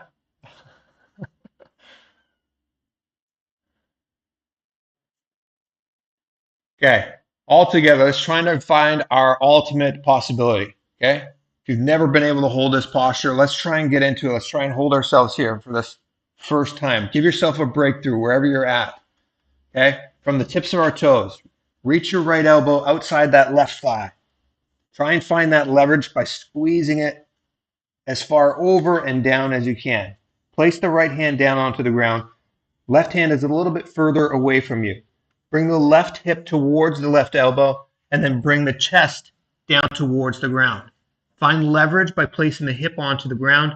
Lift up the left foot first and then the right. Extend both legs out straight to the side if you can, and then lift up the chest even a tiny bit more and gaze up to the third eye. Visualize yourself as a peacock, beautiful, elegant. Hold yourself with grace, balance, and a presence that is otherwise otherworldly. Nicely done. Parshva Myras. Great job, everybody. Again, if you're shaking your head, no. I saw a lot of reasons to shake your head, yes. So give yourself a little internal round of applause there, okay? From this position, relax your wrists. Make sure that you are doing the due diligence necessary to give them an opportunity to recover. Okay, a lot of stress has been placed on them that, again, we don't normally have, but is extremely important to do so. Okay? So catching our breath, we're going to be moving into the next asana now. Bhairagadanta asana. From this kneeling position with toes tucked, you could just watch for a moment. You already know the posture. You can hop into it. But again, we are going to be on our wrists, so if you want an extra moment to give them a time to recover, feel free to take care of that. So from a tall plank position, toes tucked and hands beneath the shoulder blades, you're going to step one foot forward, and it comes in between the two hands. So if you're able to bring the foot up and around the hand right away and place the foot in between the two hands, that's the goal. If you don't have that hip mobility, you can just bring the foot up outside of the right hand or the hand that you brought the foot up from, and then adjust the hand so it comes outside of the foot. Okay? The goal here is to dig the back toes down into the ground by extending the knee straight and then pressing the hip down and opening up the chest. So lift up the chest, lift up your chin. Try and keep your neck in alignment with your spine. So it means don't bend your head up. Just keep your head tilted down so your neck is straight in alignment with the thoracic spine. And again, the tendency is to let the knee dip down towards the ground. Try and keep the knee engaged and straight and open up that hip flexor of the back foot, which is extended. Bring the gaze to your third eye and visualize Lord Kalabhairava, Bhagavan Kalabhairava in your inner space. Bhairagadanta asana. And then drop the knee down, bring the hand through, and extend the opposite knee down. And you can rest onto your sitting bones there. Again, we've put a lot of stress on our hands. If you want to take a moment to make sure they're comfortable and ready to go. If you're full of youthful Balasan blood, maybe your hands are completely fine. You're like, I'm fine, let's go again. Well, I'm youthful too, so let's go. Let's move on. We're going to do the same thing on the other side from a tall plank position. Wrists are beneath the shoulders. So what I mean by that is I'm not reaching far out. My shoulders are directly over top of my wrists. I'm lifting up my knees from tuck toe position. Extend the opposite leg up towards the hands. Bring the foot in between the two hands. And again, we're wanting to feel this in our hip flexor. And the way to do that is by tucking the toes behind you, pressing the knee up by extending the leg straight, and then drive the hip flexor. So visualize pushing down from the hip of the extended leg. So you should feel that stretch naturally. And you can emphasize that more by opening up your chest in the upper body. So rather than keeping my shoulders hunched up towards my ear, they're elongated, and I'm lifting my chest up higher and higher, and I'm digging, pressing that back toe into the ground, keeping the hip flexor engaged. You should feel a nice stretch there. Okay, the tendency is to let the knee drop down. Try and fight that by extending the leg straight. Another tendency is the knee starts to flail out of the leg that's in between the two hands. Try and keep the knee tight and the leg engaged next to the shoulder and the arm. Bring the gaze towards your third eye. Japa Sadashivoham, rotating in our throat center. Visualize Bhagavan Kala Bhairava in your inner space. Bhairaganatha Asana.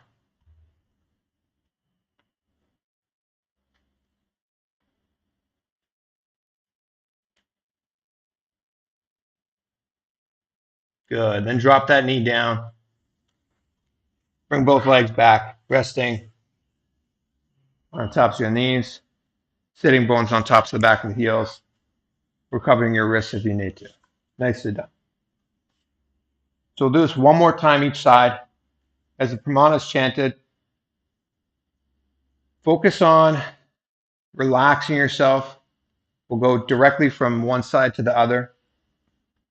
We're performing Rechaka Kumbhaka, so it means just nice controlled exhalations. Focus on controlling the outgoing air. And again, maintaining that visualization. Okay, so coming to a tall plank position. Last time through, holding ourselves up, knees off the ground. Step 1 foot forward. Bring it in between the two hands. Back of the toes are tucked into the ground. Lift the chest up. Gaze towards the third eye. Feel that hip flexor open up. Visualize Lord Kala Bhairava in your inner space. Sadashivoham, rotating in the throat center. Right Right away, step that foot back. Come to the tall plank position. Rotate the opposite foot outside and in between the two hands. Keep the hip flexor up, pressing the toes down into the ground. Leg is extended as straight as you can. Open the chest up. Gaze up towards your third eye. Sadashivoham, rotating in the throat center. Visualize Lord Kala Bhairava, Bhagavan Kala Bhairava in your inner space. And then step back. Nicely done. Coming onto our knees and relaxing. Nice job. If you want to give yourselves a bit of a release with your wrists, you can do so. We're going to be continuing that challenge with the wrists today. So make sure that they're comfortable and they're ready to go. Before we do that, we've got one last core engagement in Mukha Pitta Asana. Okay, so coming on to our forearms, hands flat onto the ground. Tuck your toes so they're down on the ground. Okay, we're going to be lifting our hips up nice and high. So start by bringing the knees up off the ground if you can. So the first position here is keeping your knees bent. If they're stacked beneath the hips at a 90-degree angle, you're just lifting up the knees off the ground. If you're able to, start to extend the knees straighter and straighter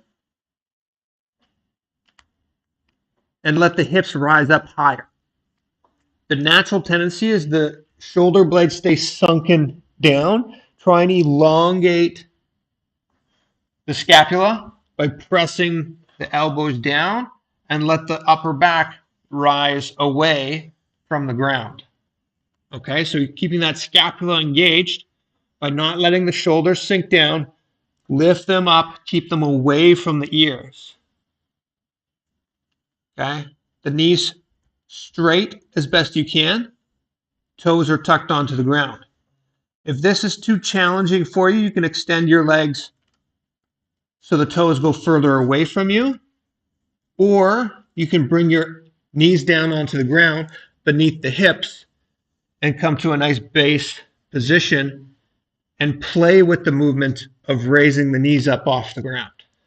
Okay, so we're engaging our shoulders quite a bit here, trying to build stability through our shoulders. And then as you raise your hips up higher and higher, it's going to require a little bit more core engagement. So one way to intensify this core engagement is by controlling your exhalation nice and powerfully and deeply, or you can visualize that somebody's about to come up and punch you in the stomach, right? So if somebody's going to come and punch you in the stomach, you're going to squeeze. Oh, I've been waiting for this opportunity, everybody. Yeah. You get an opportunity to punch your lead, always take it. Okay? So squeezing your stomach nice and tight as if somebody's going to come up and punch your stomach. That's the type of engagement you're looking for in Mukha Pitta. Okay? Try and hold a few more seconds here, and then we'll relax. Let's go for another 10, 9, 8, 7, 6, 5, 4, 3, 2, 1. Nicely done. Come down onto your knees. Let your shoulders rest by sitting bones onto the backs of the heels. Keep your spine straight. Relax your shoulders. You can shake out your arms if you need to. We'll do this one more time. These last few asanas, we're going to be putting some stress onto our shoulders. So I think last time I was teaching, it was shoulder day. Again, it is shoulder day. So make sure you're giving yourself a little bit of recovery, shaking yourself out if you need to. Got that youthful blood like us, we're ready to go. Coming into kneeling position with toes tucked, elbows down onto the ground, palms flat. You can start from this strong, stable base, and maybe the first progression for you is lift up one foot off the ground entirely, and just maybe that's the position. Or keeping the toes tucked, lift up your knees and just hold this position with the knees off the ground. If you're able to, drive the hips up high towards the ceiling and let the knees lengthen, straighten them out. Again, avoid letting the shoulders sink down. Try and elongate the upper body so the scapula becomes engaged. That upper back is pressing through the elbows, driving the ground away from you. And then squeezing that stomach. Keep the core engaged as if somebody might come and punch you in the abs. And hold here. Visualize Swamiji in your inner space as you gaze to the tip of the nose in the Mukha Pitta. Punyasto janani hasto chatuspadamavanmukham utthanapithangrivalam khatistalamabhyuka. Knees come down. Gently come to a comfortable kneeling position. Spine vertical. Taking out your shoulders. Let the body relax.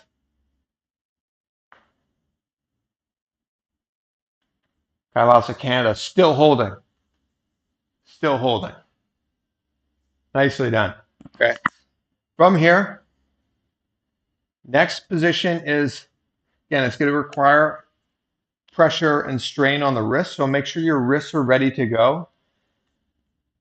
If you're able to hold yourself up, but maybe your wrist is bothering you, or it's a progression actually, but it's a way to take care of your wrist. You can keep your knuckle down on the ground so there's no bend in the wrist versus palm flat with that bend. Maybe you're not able to hold yourself up just because of the pressure and the strain that's happening there. You can also place your knuckle down on the ground so your wrist is straight.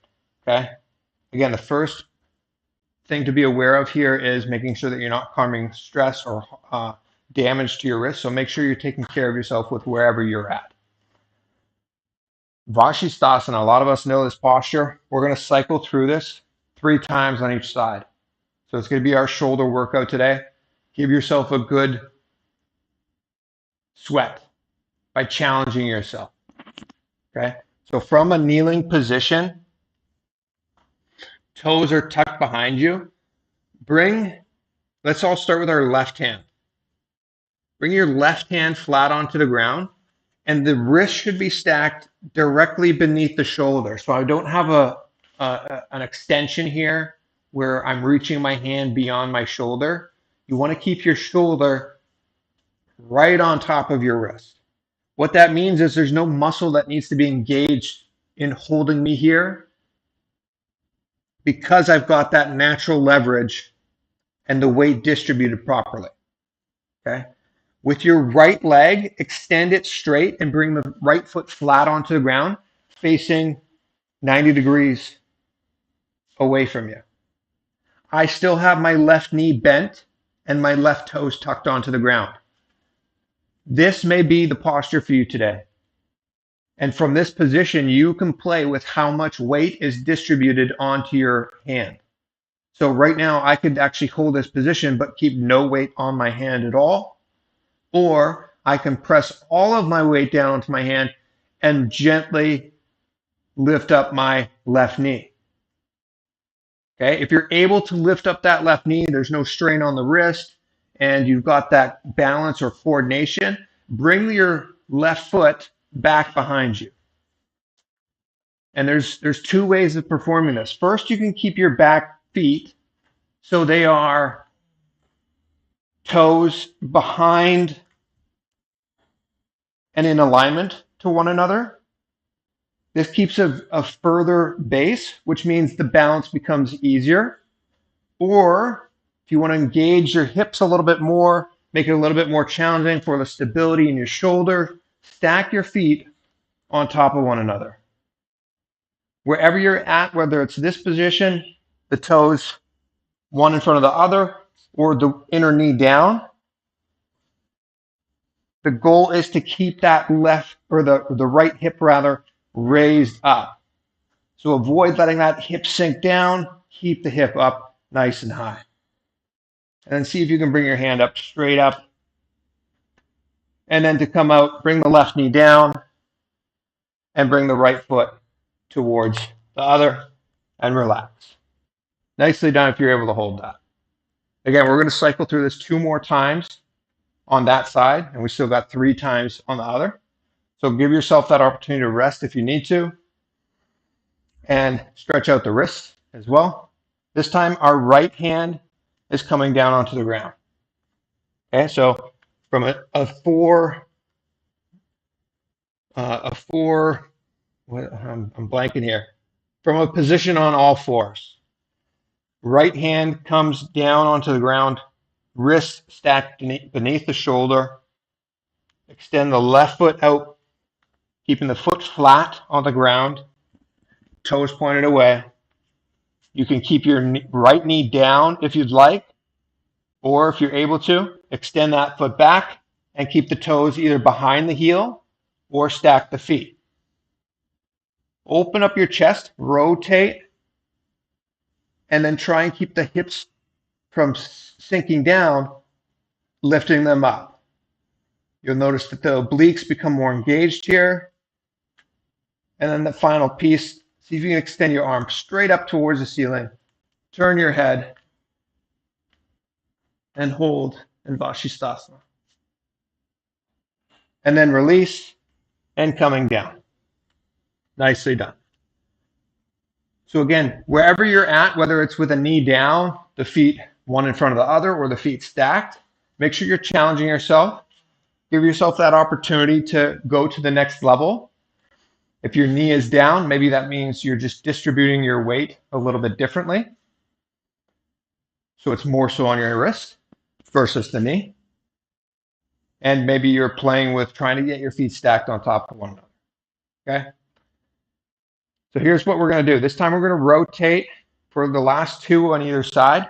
You're going to rotate from left hand to right, from left hand back to left hand, and then back to right without bringing ourselves down. Okay? So make sure your wrists are ready to go.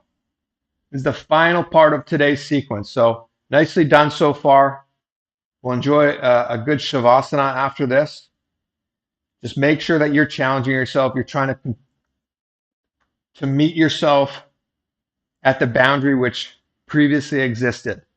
Start to explore your ultimate possibility, manifest that ultimate self. Okay? So bringing ourselves onto all fours, knees tucked, lift up the legs so they straighten out, rotate onto the left hand. You can keep that knee down or up if you'd like. Extend the right hand up towards the ceiling. We're going to hold here for 20. Okay? So hip stays up. Make sure that wrist is beneath the shoulder as best you can. Try and hold. We've got another 10 seconds here. Gaze up towards the hand. With that straight elbow, the chest is open. Nicely done. Right away, rotate onto the right hand, planting the hand flat onto the ground. Opening up the chest in the opposite direction. Hips stay up nice and high. Keep the obliques engaged. Ensure that your elbow and wrists are stacked right beneath the shoulder. And hold, fight through that challenge. We've got another 7, 6, 5, 4, 3, 2. Don't come down. Rotate right away onto the left hand. Last part of the sequence today. Fight through it. Do the best you can. Reach that right hand back up. The body's shaking. Unless you're sitting on your knees, doing nothing on Zoom as I'm looking at you. Yeah, you know who you are. Bring yourself up onto your hands. Fight and hold as best you can. Try and shake through the pain. Keep holding. Lock the elbow. With the elbow locked, it'll mean less muscles engaged, which means it's actually easier. Let's go for 5, 4, 3, 2. Rotate right away. Last time through. Right hand. Open up the chest. Let the Tantra chant the mantra. As the hip is up nice and high. Visualize Sage Vashtista in your inner space. ऊर्ध्वकुक्कुटवाशिष्ट मरीचहलमस्तिकं परिवृत्तिं चोदरस्य विविधं धनुरासनम्. No, he pronounced it wrong. Everybody come back up onto the right hand. Chant it better, Tantra. We all got a hold here now. ऊर्ध्वकुक्कुटवाशिष्ट मरीचिहलमस्तिकं परिवृत्तिं चोदरस्य विविधं धनुरासनम्. Nicely done. Okay. Now we're satisfied. Great job, everybody. Right away, you can rotate onto your back or onto a sitting position. Relax your shoulders, whatever you'd like. We're moving into Shavasana. So great job with wherever you were meeting yourself today. Make sure your wrists are recovered. You're warming them up. You're squeezing them. Squeeze the knuckles if you need to. Pressing the hands up against the back of the opposite hand. Maybe you're feeling this in your shoulders still. Give them a shake. Okay.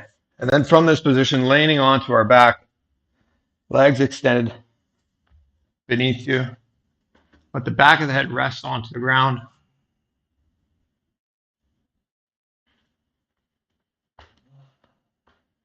Back of the hands rest onto the ground as well, palms facing upwards. Let the feet blade out naturally. Adjust as you need to here, but get ready and prepare yourself to be in a space where you're completely unclutched from the physical body. So no more physical movements, no scratching, no twitching. You're avoiding all movement. And that natural tendency of wanting to move and to adjust, as we unclutch from that, that'll also help us unclutch from the same activity within the mind. So let's start by taking a deep inhalation through the nose, as long and as deep as you can. Then exhale, nice deep sigh out of the mouth. Relax and unclutch.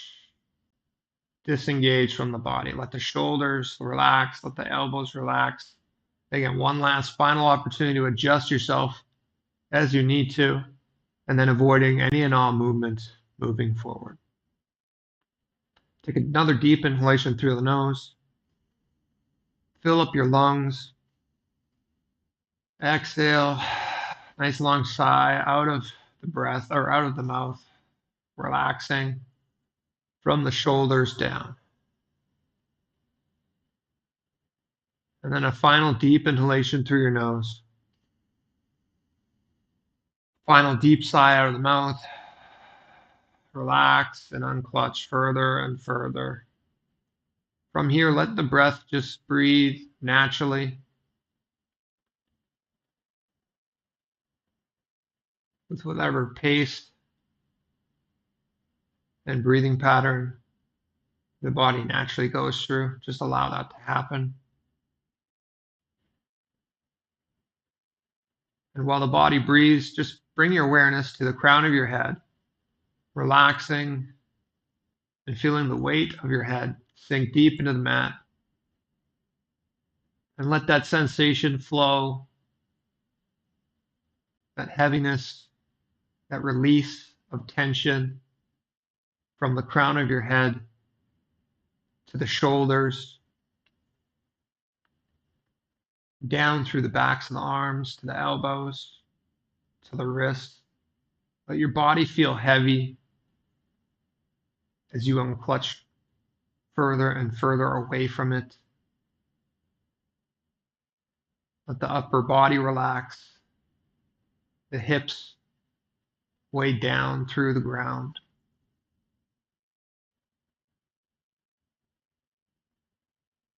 And then continue unclutching and releasing from the hips down through the thighs, to the calves, the heels, until your whole body feels completely unclutched. Scanning your entire body, just see if you notice any tension, any stress in any particular areas. If so, just consciously bring your awareness and unclutch from that tension.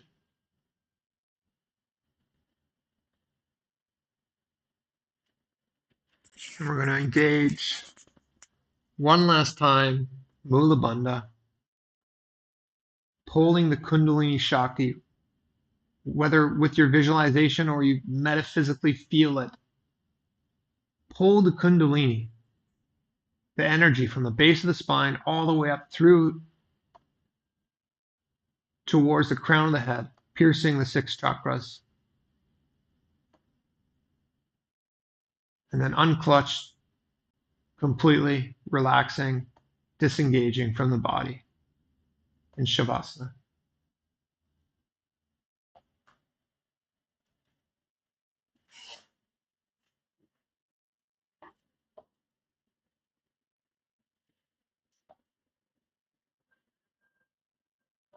उत्तानं भूमौ शयनं तु शवासनं शवासनं श्रान्तिहरं चित्तविश्रान्तिकारकम्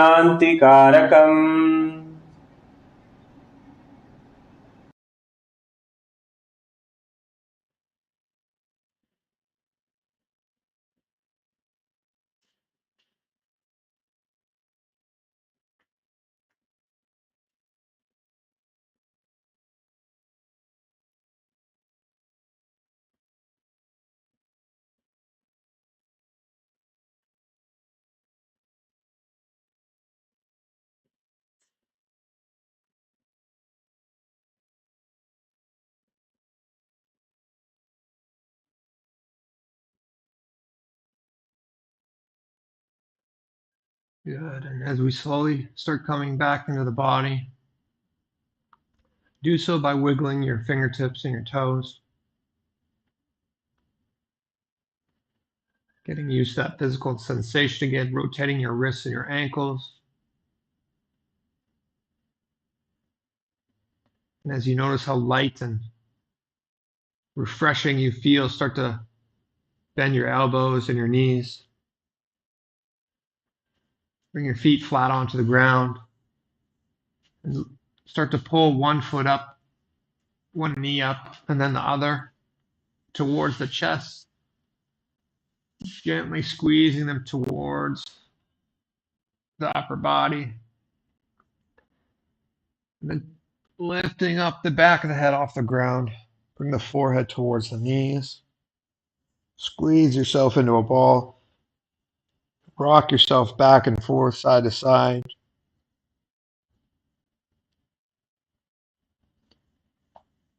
And then bring the feet flat onto the ground. Rotate onto one side.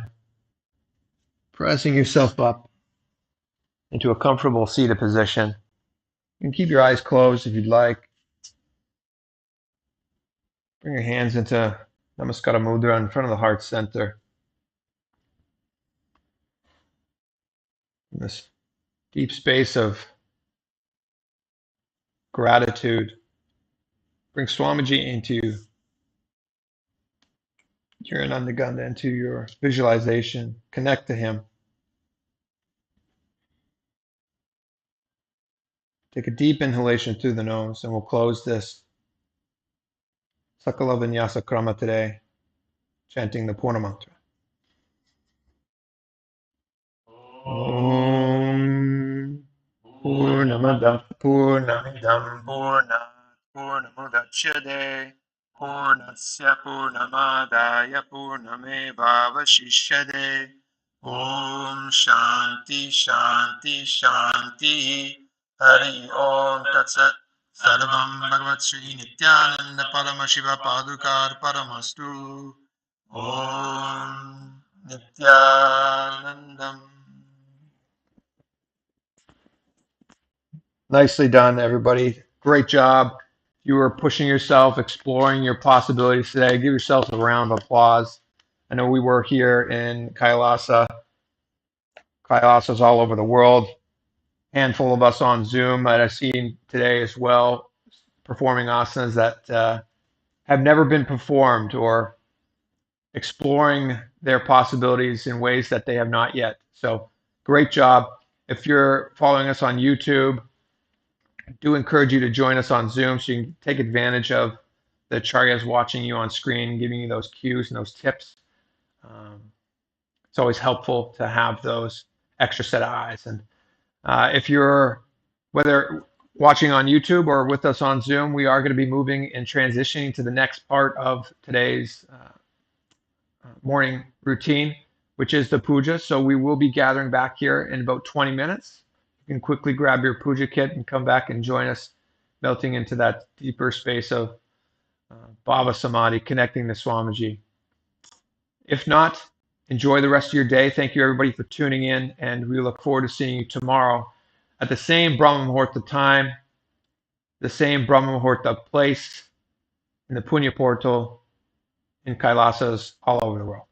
Nithyananda, be blissful.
Nithyananda. Welcoming all the Kailasa Vasis, participants, and everyone else to the Pada Puja and Parmashiva Puja. Let's all be seated. Please make sure that you are in the Tirumula Varkavedam, in the traditional Hindu attire. Please make sure that you have your puja kit in front of you. Please make sure that you have the vibhuti in all the 16 places. Please make sure that you have the flowers, water, naivedyam, dhupa, deepa, and water. Have all the puja items in front of you.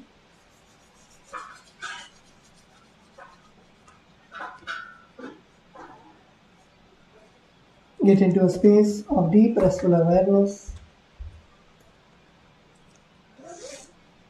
Inhale and exhale. Visualize Swamiji's presence in your Anandagandha, in the Guru Padukas, in the Atmalinga.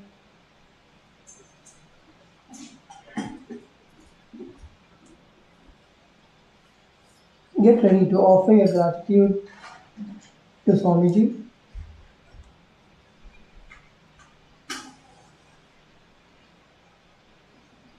Use the time of the puja to connect with Swamiji.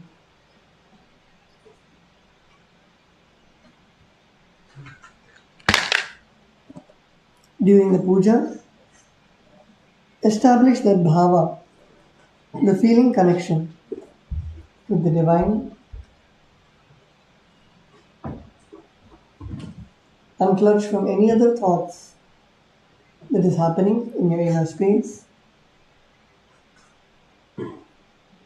Only have the space of Sohamasmi, the deep gratitude inside your inner space.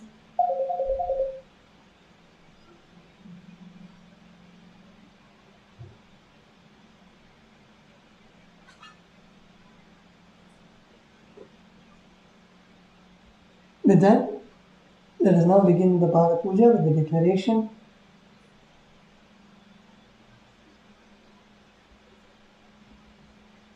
Please declare with integrity and authenticity.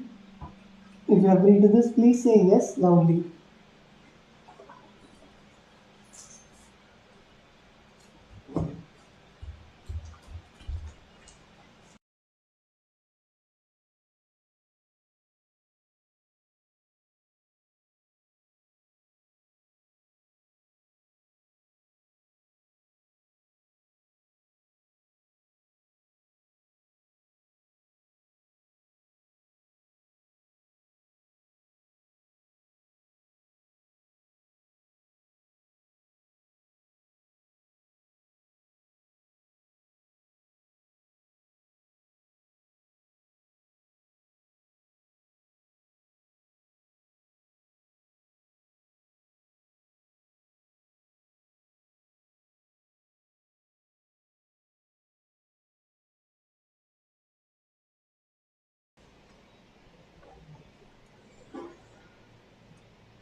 Now, we'll begin with the Sadguru Vandanam. If you agree to the following statements, please say yes loudly. I authentically cognize, which is internally process, understand, and declare the truth. Cosmic energy exists. Yes. I authentically cognize, which is internally process, understand, and declare the truth, that the Supreme Pontiff of Hinduism, Bhagavan Sri Nithyananda Parameshwara, Nithyanandeshwari Paramashiva Shakti, Nithyanandeshwara Parameshiva, the Guru Paduka and the Atmalinga are the Chinmaya Vigrahas. the embodiment and representation of that very cosmic energy. Yes. I authentically cognize, internally process, understand, and declare the truth that whatever I offer in the Pratiksha Pada Puja and the Paramashiva Puja to the Guru Paduka and the Atmalinga will reach the cosmic source of energy directly. Yes. I authentically cognize, which is internally process, understand, and declare the truth of Sohamasmi. That even when I worship, I am Him. Yes. We'll begin the Sadguru Vandanam. Now, please take some flowers in your hands. Hold your hands in the Atmanjali Mudra. Offer the flowers at Swamiji's feet at the end of the mantra.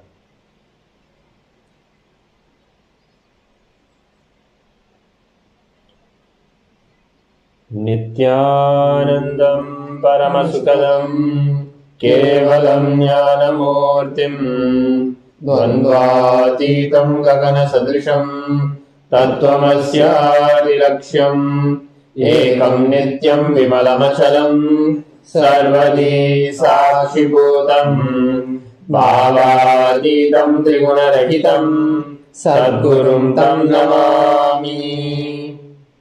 The next offering is the Guru Parampara Vandanam. Please take some flowers in your hands and offer them at Swamiji's feet along with the mantra.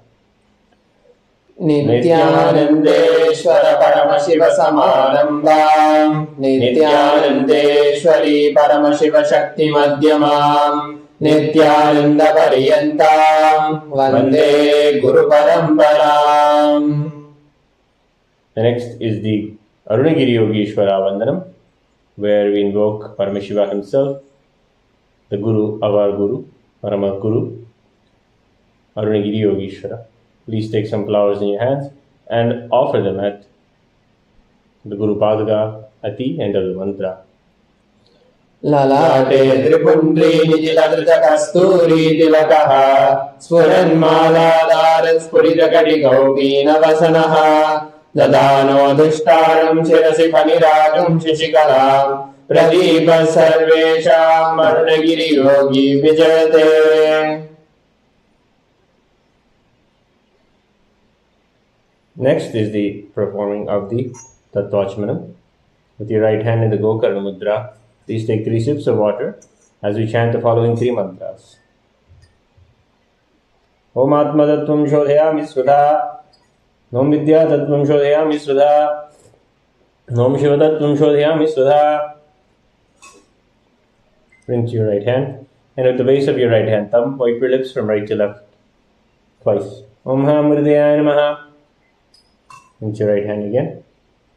With the index, middle and ring finger of the right hand, touch above your upper lip and below your lower lip. With the index finger and thumb joined together, touch your right nostril, left nostril. With the ring finger and thumb joined together, touch your right eye, right ear and left ear. Rinse your right hand again. With the little finger and thumb joined together, touch your navel, right chest, left chest. And then with all the tips of your fingers, touch the top of your head, right shoulder, left shoulder, and the center of your chest.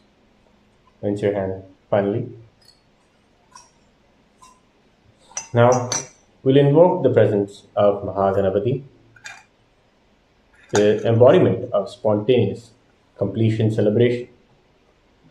Take some akshata in your hands and perform the Mushti Mudra with your fingers, with your 2 hands, and tap the sides of your temples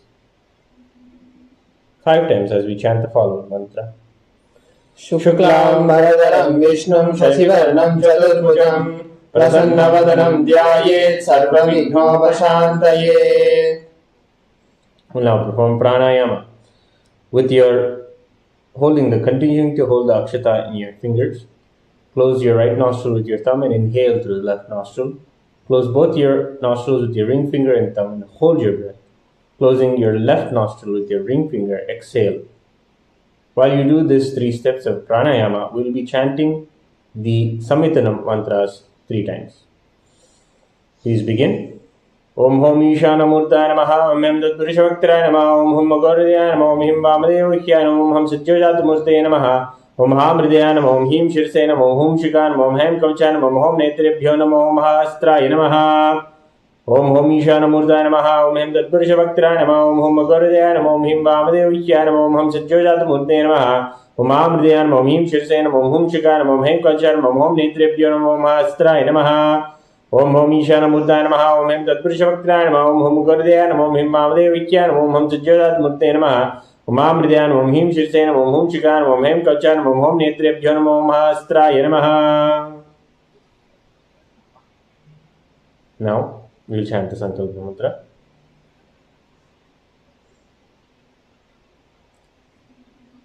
Clasp your right hand in your left hand. Keep both your hands on your right thigh.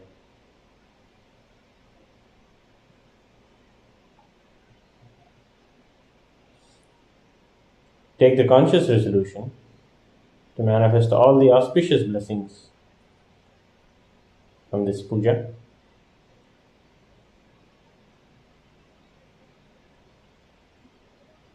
मोपात्त समस्त दुरितक्षय द्वारा भगवत् श्री नित्यानंद परम शिव प्रीत्यर्थम श्री नित्यानंदेश्वरी परम शिव शक्ति समेत श्री नित्यानंदेश्वर परम शिव प्रीत्यर्थम च शुभे शोभने मुहूर्ते आद्य ब्रह्मणः द्वितीय परार्धे श्री श्वेतवराह कल्पे वैवस्वत मन्वन्तरे अष्टाविंशतितमे नित्ययुगे प्रथमे पादे जम्बूद्वीपे भारतवर्षे वरदखण्डे मेरो दक्षिणे पार्श्वे शखाब्दे अस्मिन् वर्तमाने व्यवहारिके प्रभवादीनां षष्ट्याः संवत्सराणां मध्ये विश्वावसु नाम संवत्सरे दक्षिणायने लक्ष्मी वेंकटेश्वर ऋतौ तुलामासे शुक्लपक्षे सप्तम्यां शुभतिथौ मंगलवासरयुक्तायां उत्तराषाढ़ा नक्षत्र धृतियोग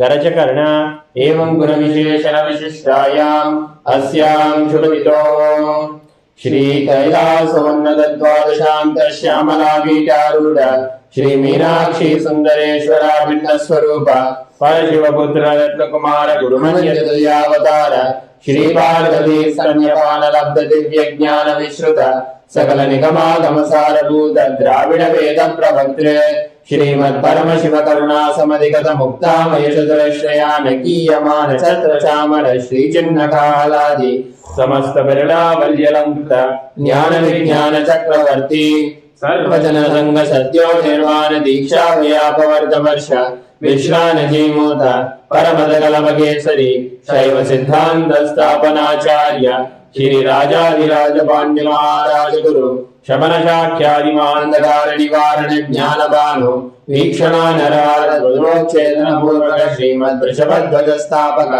शैव समय कर्त्रे सर्वज्ञ पीठारूढ़ श्री जगद्गुरु श्री ज्ञान संबंध देशिक स्वामी वागीश सुंदर माणिक्य वाचक स्वामिनाम अवतारभूत श्री ज्ञान संबंध स्वामी पुनरुद्धृत श्यामला वीर सर्वज्ञ पीठ त्रिणोत्तर द्विशतम गुरु महासन्निधान अरुणगिरि योगीश्वर परंपरागत अरुणाचल सर्वज्ञ पीठ गुरु महासन्निधान कैलास परंपरागत कांची कैलास सर्वज्ञ पीठ त्रयस्त्रिंशदुत्तर द्विशतम गुरु महासन्निधान नित्योत्सव नित्य मंगल नित्य कल्याण नित्य रचित कैलास परंपरागत आदि कैलास नित्यानंद पीठ महासंस्थान महासिंहासन पीठ कर्ते साक्षात् श्री परम शिव समुद्भूत कैलास परंपरागत वैवस्वतमनु इक्ष्वाकु हरिश्चंद्र भगीरथ श्रीरामचंद्र शूरसेन इत्यादि अनवच्छिन्न सार्वभौम चक्रवर्ती परंपरागत चतुष्षष्टि योगिनी मंडित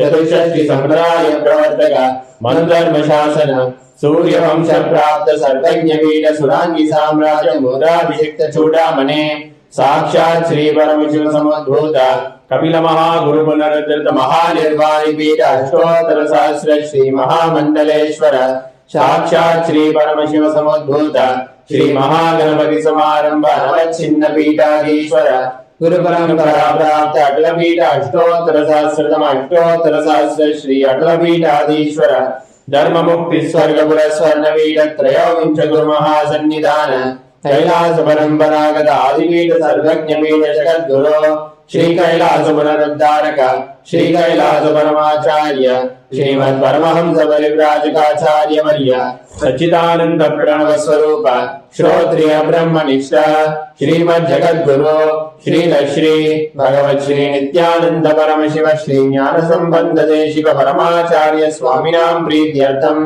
तेषां पादारविन्दयोः भक्ति सिद्ध्यर्थम गुरुकृपाकटाक्ष सिद्ध्यर्थम क्षेमस्थैर्यवीर्यविजयारोग्य ऐश्वर्याणाम् अभिवृद्ध्यर्थम धर्मार्थ काम मोक्ष चतुर्थ फल पुरुषार्थ सिद्ध्यर्थम समस्त दुरितोपशान्त्यर्थम समस्त मंगलावाप्यर्थम भगवत् श्री नित्यानंद परम शिव प्रसादेन सकुटुम्बस्य ज्ञान वैराग्य जीवन मुक्ति प्राप्त्यर्थम श्री नित्यानंदेश्वरी परमशिव शक्ति समेत श्री नित्यानंदेश्वर परमशिव अवतार भूत श्री सर्वदेव देवी स्वरूप भगवान श्री नित्यानंद परमशिव प्रत्यक्षवाद पूजां करिष्ये श्री नित्यानंदेश्वरी परमशिव शक्ति समेत श्री नित्यानंदेश्वर परमशिव पूजां च करिष्ये।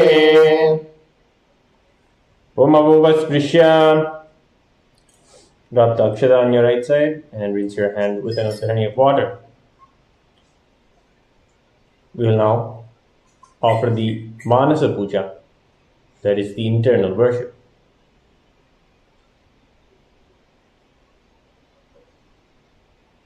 Close your eyes and visualize Swamiji in your Ananda Gandha in the lotus of your being.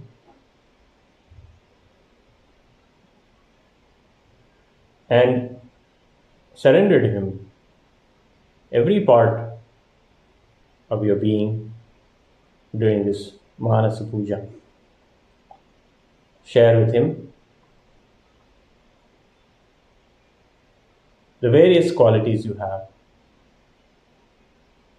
the qualities of Tyaga, compassion, forgiveness, are all offered as flowers. The qualities of going beyond the lower level gunas are also offered as flowers. The vayus, the airs within your body, are offered as the chamaram. The intelligence within you is offered as a lamp. Your very breathing is offered as the incense smoke. All of the powerful cognitions you carry are offered as the nourishment, the naivedya. Even the oscillation of your moods and your mind is offered as a swing service.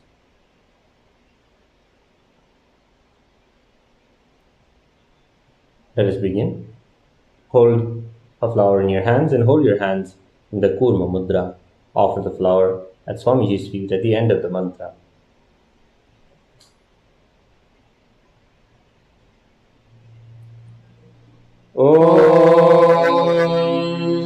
हृद्पद्ममासनं दद्यात् सहस्रारच्युतामृतैः पाद्यं चरणयोः दद्यात् मनस्सु अर्घ्यं निवेदयेत् तेन अमृतेन आचमनीयं स्नानीयं तेन च स्मृतम् आकाशतत्त्वं वस्त्रं स्यात् गन्धः स्यात् गन्धतत्त्वकम् चित्तं प्रकल्पयेत् पुष्पं धूपं प्राणान् प्रकल्पयेत् तेजस्तत्त्वं च दीपार्थं नैवेद्यं स्यात् सुधाम्बुधिः अनादध्वनिर्घण्टा वायुतत्त्वं च चामरम् सहस्रारं भवेत् छत्रं शब्दतत्त्वं च गीतकम् मृत्यमिन्द्रियकर्माणि चाञ्चल्यं मनसस्तथा सुमेखलां पद्ममालां पुष्पं नानाविधं तथा अमायाद्ये पापपुष्पैः अर्चयेत् पापगोचरम् अमायम् अनहङ्कारम् अरागं ममदं तथा अमोहकं मदम्बं च अद्वेषाक्षोभगो तथा अमात्सर्यं मलोभं च रसपुष्पं विदुर्बुधाः अहिंसा परमं पुष्पं पुष्पमिन्द्रियनिग्रहः दया पुष्पं क्षमा पुष्पं ज्ञानपुष्पं च पञ्चमम् इति पञ्चदशे भावपुष्पैः सम्पूजयेत् भगवन्तं Shri Nityananda Paramashivam.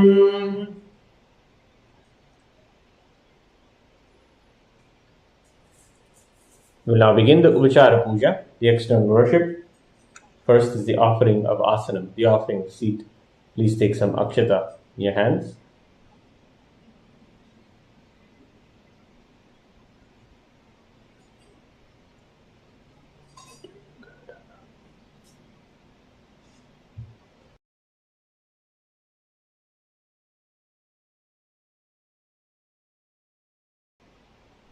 Before we begin, we will do the Ghantanada.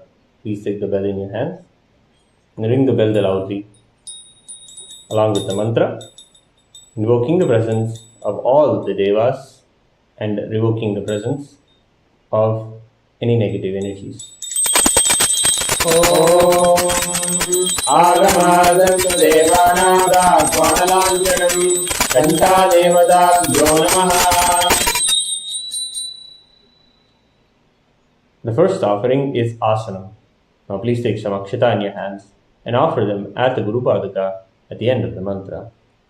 Asanam Om Sarvabhutandarastaya Sarvabhutandaratmane Kalpayami Paveshatam Asanam Te Namo Namaha. Om Hrim Idam Suvarnasanam Sarvadeva Devi Swarupaya Bhagavate Shri Nithyananda Paramashivaya Namaha.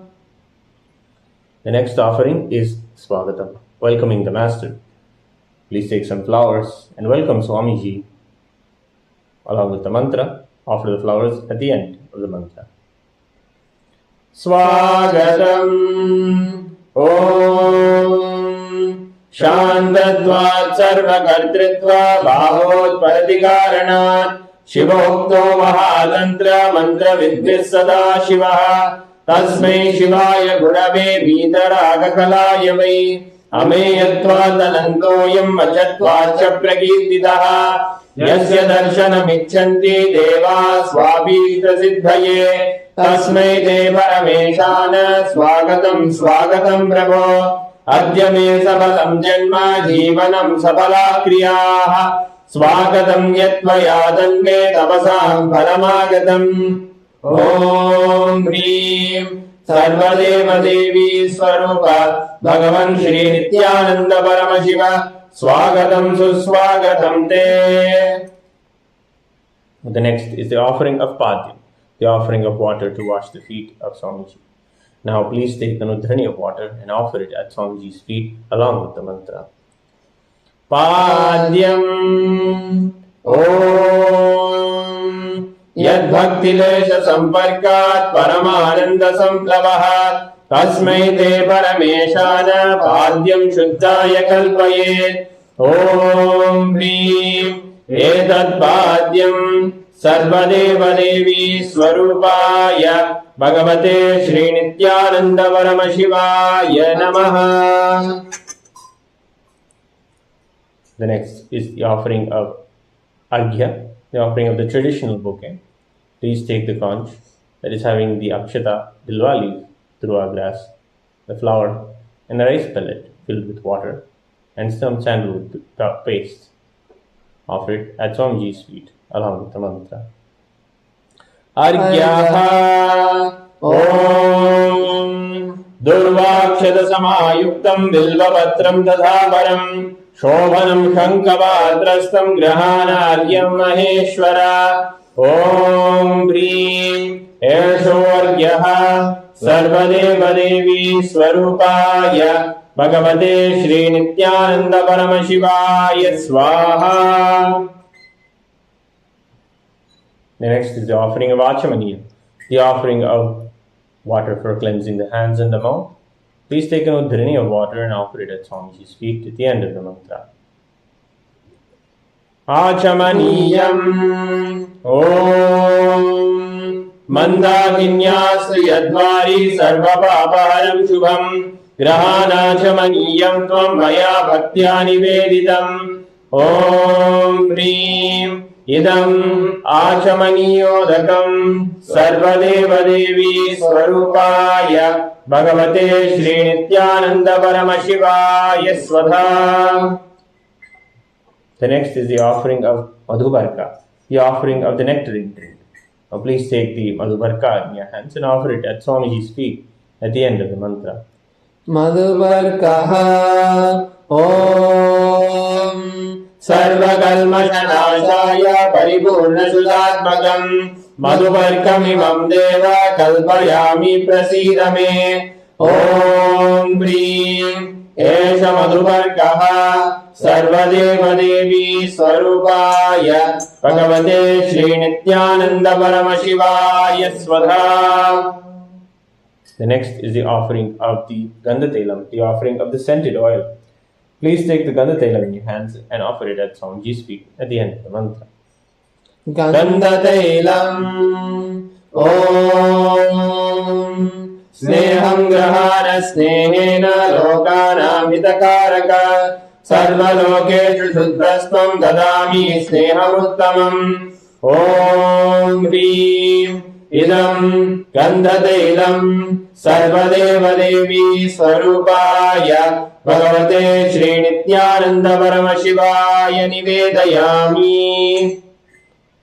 The next is the offering of the sacred bath, the Snaniyam. Please take an udharani of water and offer it on Swamiji along with the mantra. Please ring the bell as you do so. Snaniyam Om Idam Trishitalam Vari Swatyam Shuddham Manoharam Nanadam Devaya Bhaktya Kalpitam Pradigrihyatam Om Hrim Idam Snaniyodakam Sarvadevadevi Swarupaya Bhagavate Shri Nithyananda Paramashivaya Nivedayami.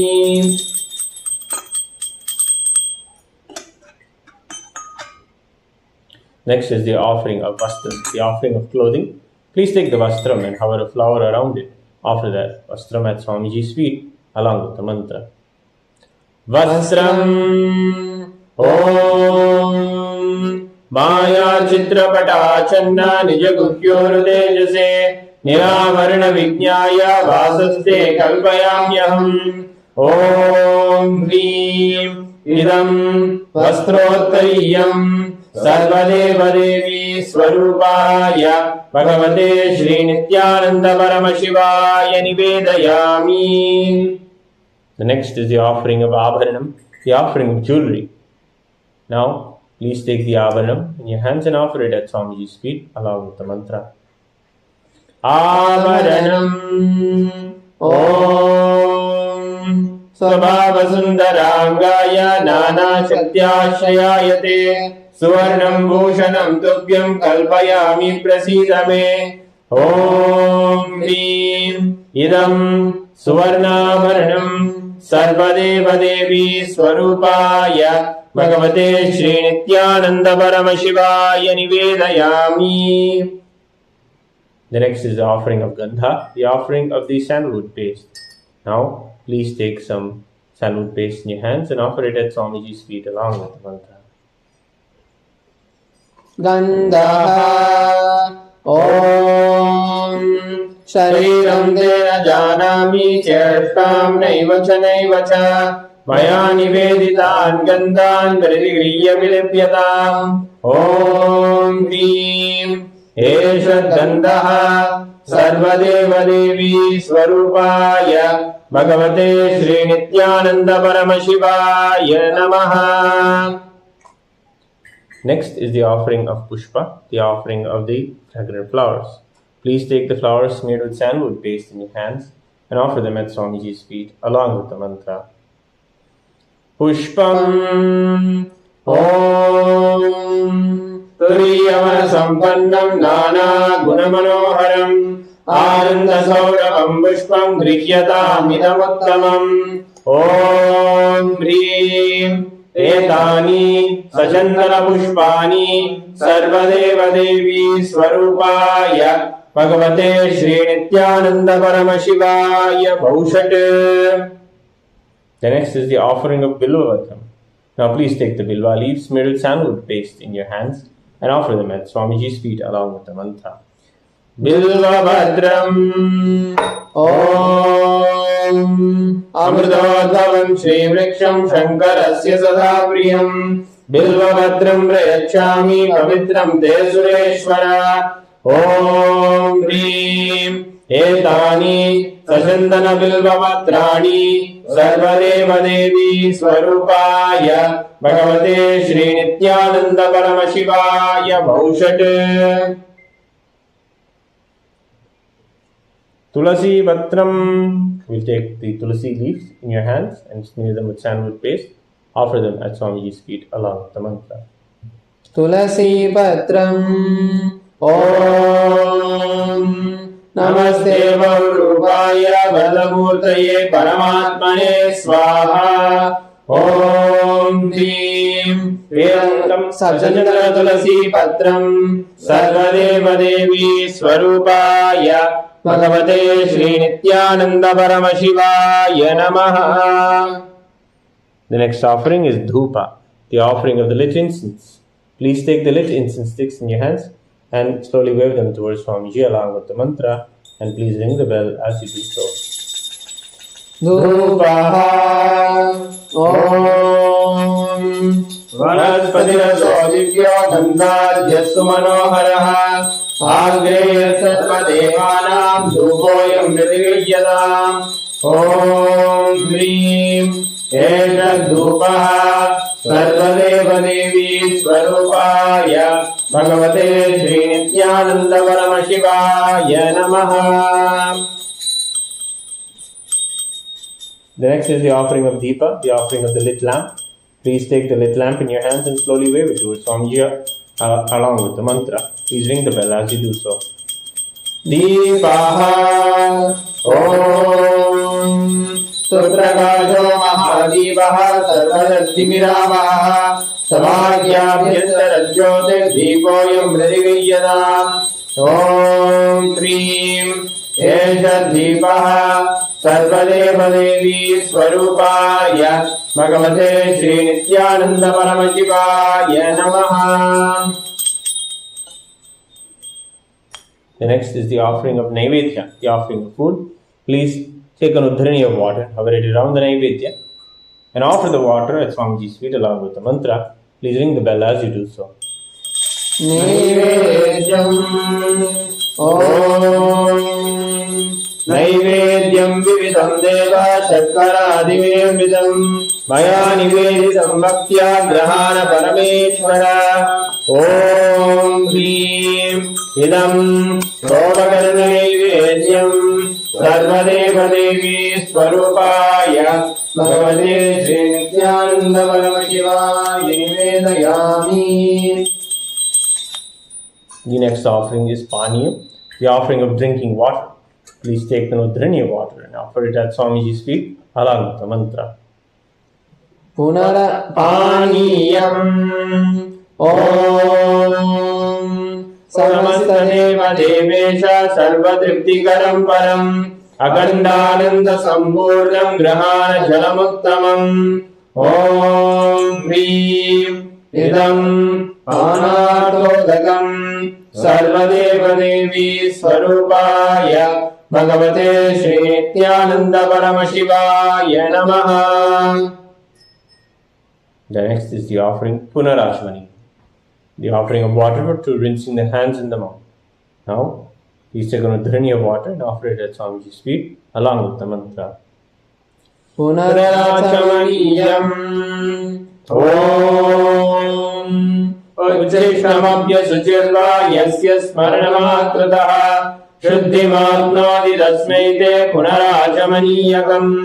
Om Hrim Idam Punarachamaniyodakam Sarvadeva Devi Swarupaya Bhagavate Shri Nityananda Paramashivaya Swaha. The next is the offering of Aratrikam, the offering of the Arati. Please take the lit Arati lamp in your hands and slowly wave it towards Swamiji along with the mantra. Please ring the bell as you do so. Aradrikam Om Him Esha Deepamala Sarvadeva Devi Swarupaya Bhagavate Sri Nithyananda Paramashivaya Namaha.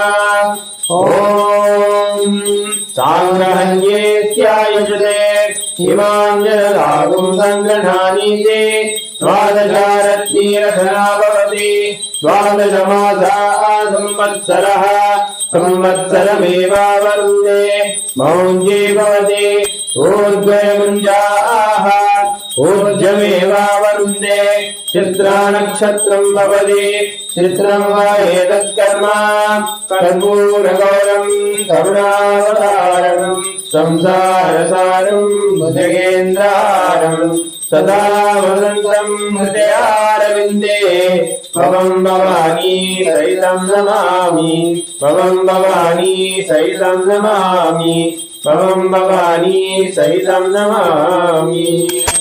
Aradhikam samarpayami Bhagavat Shri Nithyananda Paramashiva Charana Kamalebhyo Namaha.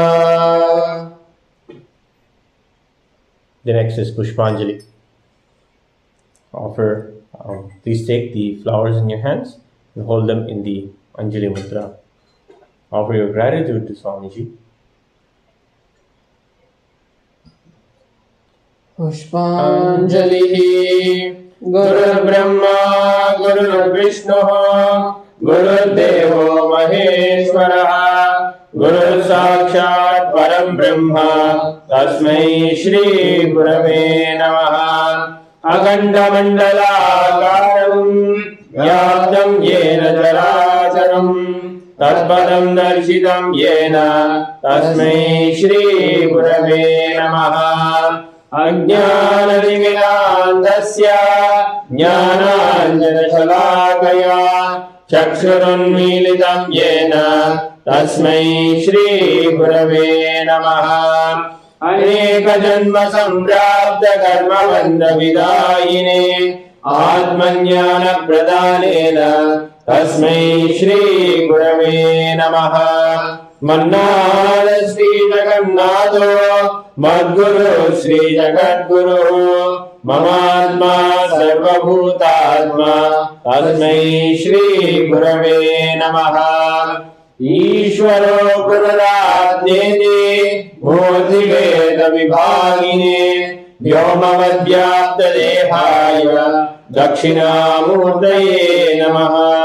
Nithyanandam Paramasukadam Kevalam Jnanamurtim Dvandvaditam Gagana Sadrusham Tattvamasyaadhiraksham Ekam Nityam Vimalamachalam Sarvadhi Sakshibhutam Bhavadidam Trigunaraidam Sadgurum Tam Namami. Pushpanjalim Samarpayami Bhagavat Shri Nithyananda Paramashiva Charana Kamalebhyo Namaha. Om Nithyanandam.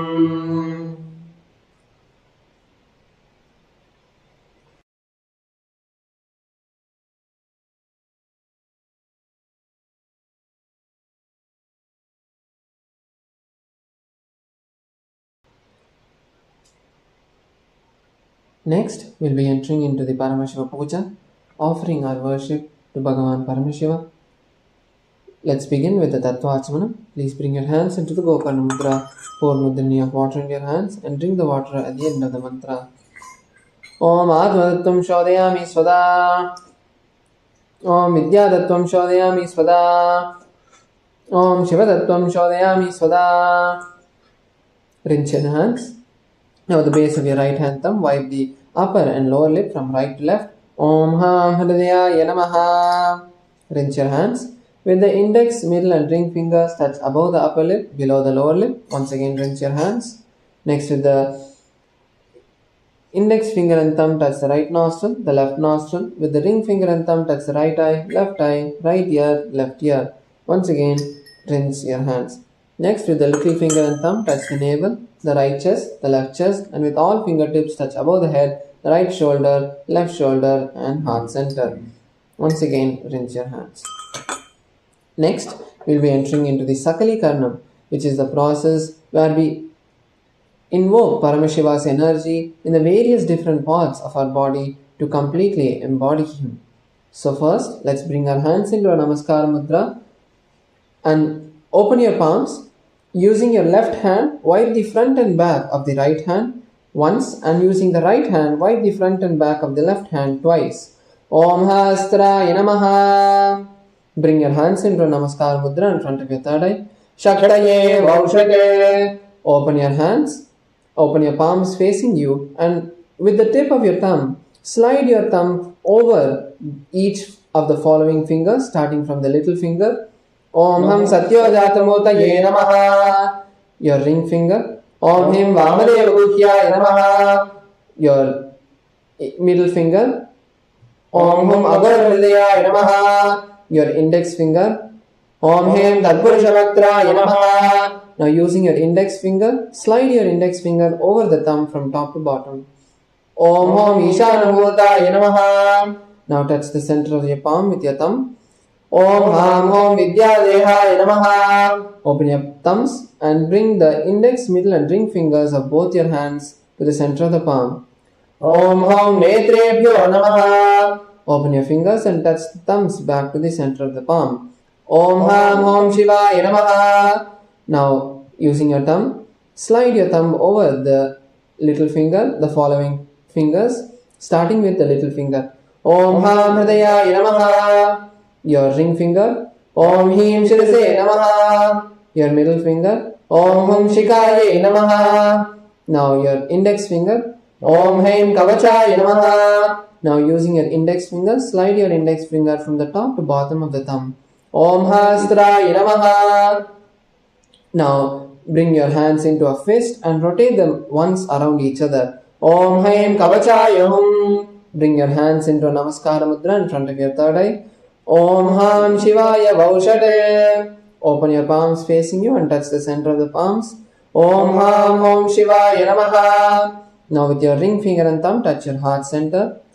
Om Ham Shivasanaya Namaha. Om Ham Shivamotare Namaha. Now with your little finger and thumb of both hands, touch your respective knee.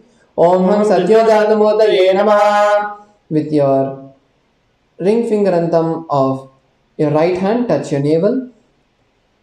Om Him Vamadeva Guhyaya Namaha. With your middle finger and thumb of the right hand, touch the heart center. Om Hum Agar Hridayaya Namaha. With your index finger and thumb, touch the upper lip. Om Hum Isha. Om Him Tatpurushavaktraya Namaha. With the tip of the thumb, touch the top of the head. Om Hum Ishanamurdaya Namaha. With your ring finger and thumb together, touch your heart center. Om Ham Hom Vidyadehaya Namaha. With your index, middle and ring fingers, touch your two eyes and between your eyebrows. Om Hom Netrebhyo Namaha. With your ring finger and thumb, touch your heart center. Om Ham Shivaya Namaha. Now with your little finger and thumb, touch the heart center. Om Ham Hridayaya Namaha. With your ring finger and thumb, touch the top of the head. Om Him Shirase Swaha. With your middle finger and thumb, touch the back of the head. Om Hum Shikaye Vaushate. Now cross your left hand in front of your right hand. Close all of your fingers except your index finger. Keep the index finger hooked. And now uncross your hands by rotating your hands around you. Om Haim Kavachaya Hum. Now with the right thumb, tap the left palm, and with the left thumb, tap the right palm. Om Hastraya Pade. Now with the index and middle fingers, tap the left palm thrice. Om Hastraya Humpate. Now with your index finger and thumb, snap in the 8 directions around, once below and once above. Om Hastraya Pade. Now bring your hands to the top of the head and slide your hand around your body, bringing your hands then into the Namaskara Mudra. Om Ham Shivaya Vaushate. Next we'll enter into the Samanya Stapana, preparing the water for the puja. Now place some akshata, flowers and sandalwood paste into your panchapatram and cover the mouth of the Panchapatram with your palm and chant the Pranava mantra Om 7 times. Om, Om, Om, Om, Om, Om, Om. Now snap in the 8 directions around the Panchapatram, once below and once above. Om Hastraya Pate. Now with your index finger, rotate clockwise around the Panchapatram. Om Haim Kavachaya Hum. Now perform the Dhenu Mudra and show it in front of the Panchapatram. Om Ham Shivaya Vaushate.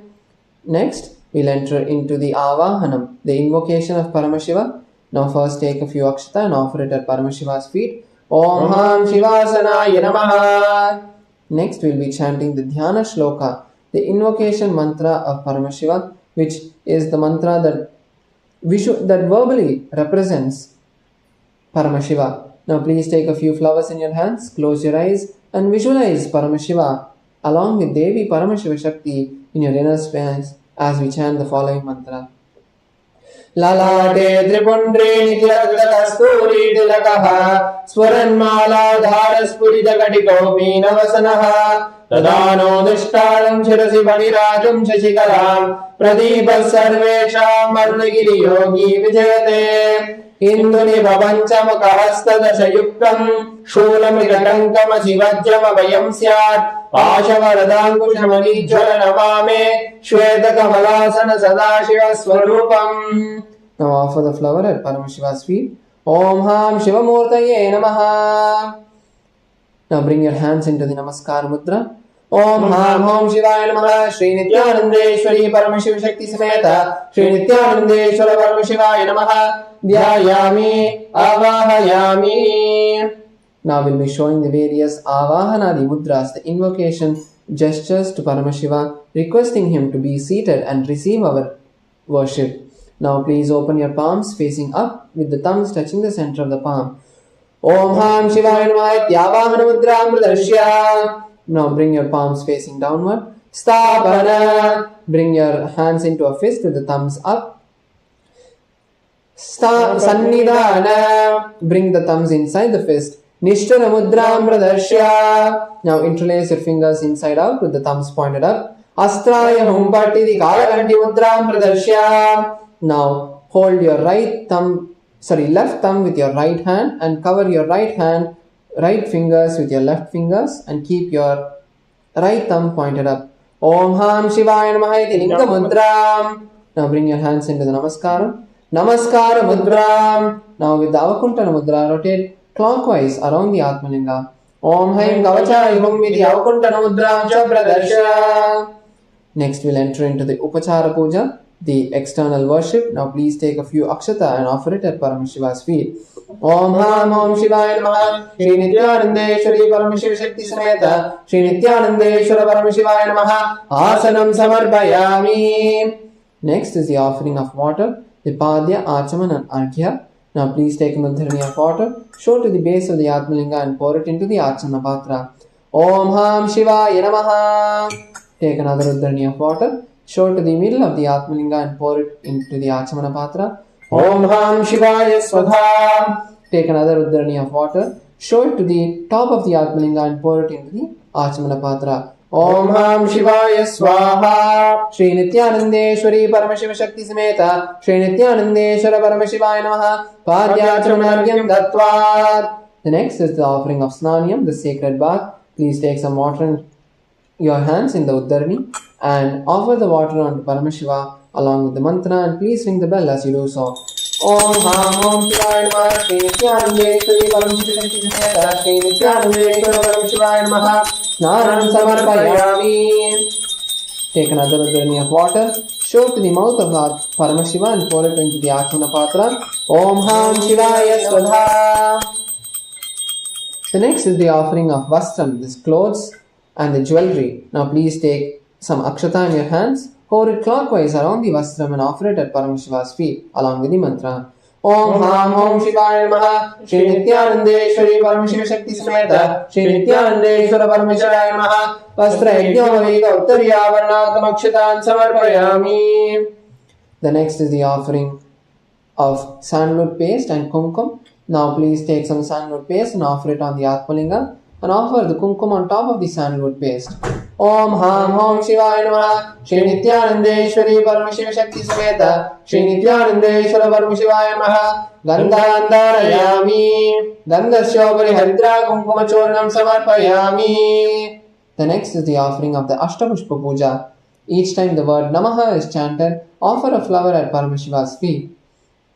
Om Bhavaya Devaya Namaha. Bhavasya Devasya Patne Namaha. Om Sarvaya Devaya Namaha. Sarvasya Devasya Patne Namaha. Om Ishanaya Devaya Namaha. Ishanasya Devasya Patne Namaha. Om Pashupade Devaya Namaha. Pashupade Devasya Patne Namaha. Om Ugraya Devaya Namaha. Ugrasya Devasya Patne Namaha. Om Rudraya Devaya Namaha. Rudrasya Devasya Patne Namaha. Om Bhimaya Devaya Namaha. Bhimasya Devasya Patne Namaha. Om Mahate Devaya Namaha. Mahato Devasya Patne Namaha. Now bring your hands into the Namaskar Mudra. Om Ham Om Shivaya Namaha. Shri Nithyanandeshwari Paramashiva Shakti Sameta Shri Nithyanandeshwara Paramashivaya Namaha. Ashtavashpa Pujam Samarpayami. The next is the offering of Bilva Patram. Now please take a few flowers in your hands and offer it at Paramashiva's feet at the end of the mantra. Om Ham Om Shivaya Namaha. Shri Nithyanandeshwari Paramashiva Shakti Sameta Shri Nithyanandeshwara Paramashivaya Namaha. Bilva Patram Samarpayami. Next is the Kanta Puja. Please take an Udharani of water and sprinkle it on the bell. Om Hastraya Pate. Now take another Udharani of water. Next is the offering of Dhupa. Take an Udharani of water and sprinkle it on the Dhupa stand.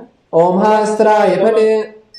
Next take a flower and offer it on the Dhupa stand. Om Ham Hridayaya Namaha. Now please take the Dhupa in your hands and slowly wave it towards Paramashiva along with the mantra, and please ring the bell as you do so.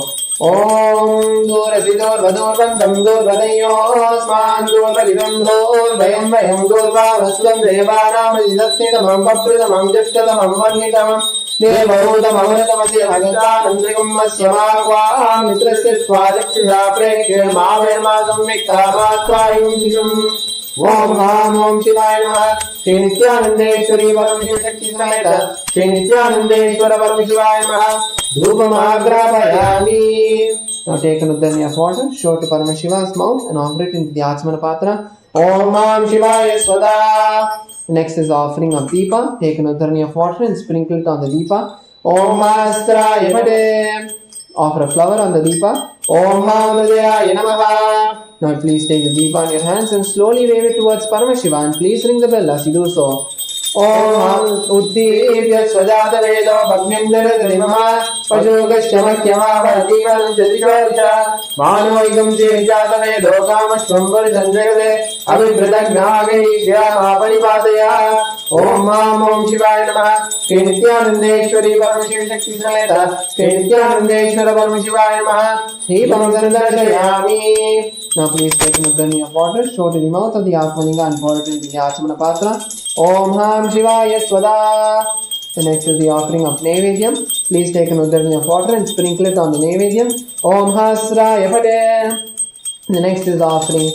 Next take a flower and offer it on the Naivedyam. Om Ham Hridayaya Namaha. Now please take an Udharani of water in your hand, slowly hover it thrice around the Naivedyam and offer it at Paramashiva's feet along with the mantra. Om Madhuvadaridaya Madhukcharan Visindava Madhvena Sangodhi Madhunaktamudoshi Madhuvatpashi Vagunajaha Madhudyorasuna Pita Madhuvan Novanaspadir Madhuvagum Astusoryaha Madhvidavo Bonduna Madhu Madhu Madhu.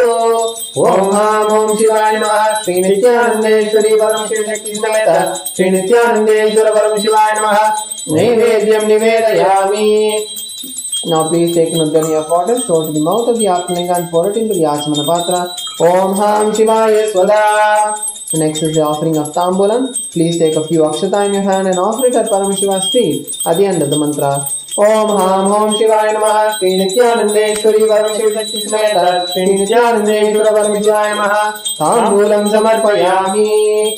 Next is the offering of Arati. Now please take an Udharani of water and sprinkle it on the Arati. Om Hastraya Pate. Offer a flower on the Arati. Om Ham Hridayaya Namaha. Now please take your Arati in your hands and slowly wave it towards Paramashiva along with the mantra, and please ring the bell as you do so.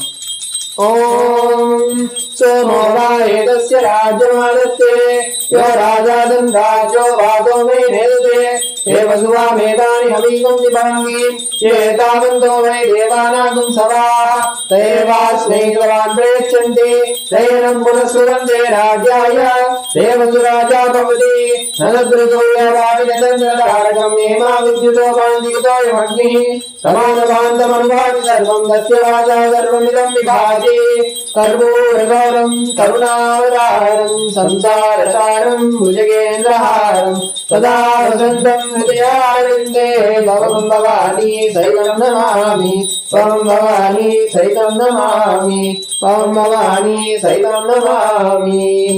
Now please take a few flowers, hover it around the deepa and offer it at Paramashiva's feet. Om Ham Om Shivaya Namaha. Shri Nithyanandeshwari Paramashiva Shakti Sameta Shri Nithyanandeshwara Paramashivaaya Namaha. Karpura Nirajanam Sandarshayami Rakshandayami. Now please take an uddarani of water. Please take a few flowers in your hand and offer it at Paramashiva's feet at the end of the mantra. Om Ham Om Shivaya Namaha. Shri Nithyanandeshwari Paramashiva Shakti Sameta Shri Nithyanandeshwara Paramashivaaya Namaha.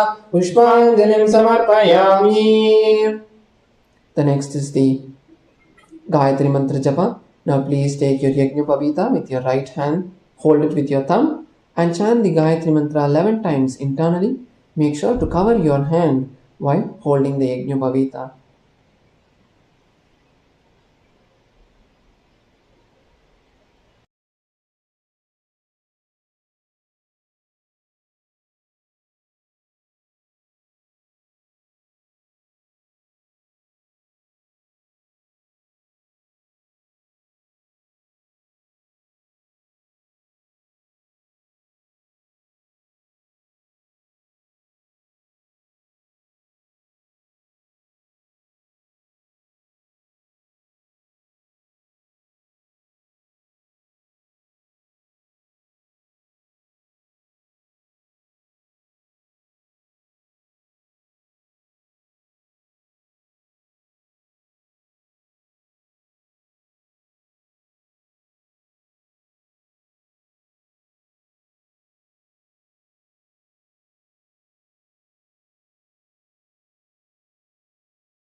If you have completed the Gayatri Mantra Japa, now please bring your hands into the Namaskara Mudra and chant the Shiva Mula Mantra 11 times internally.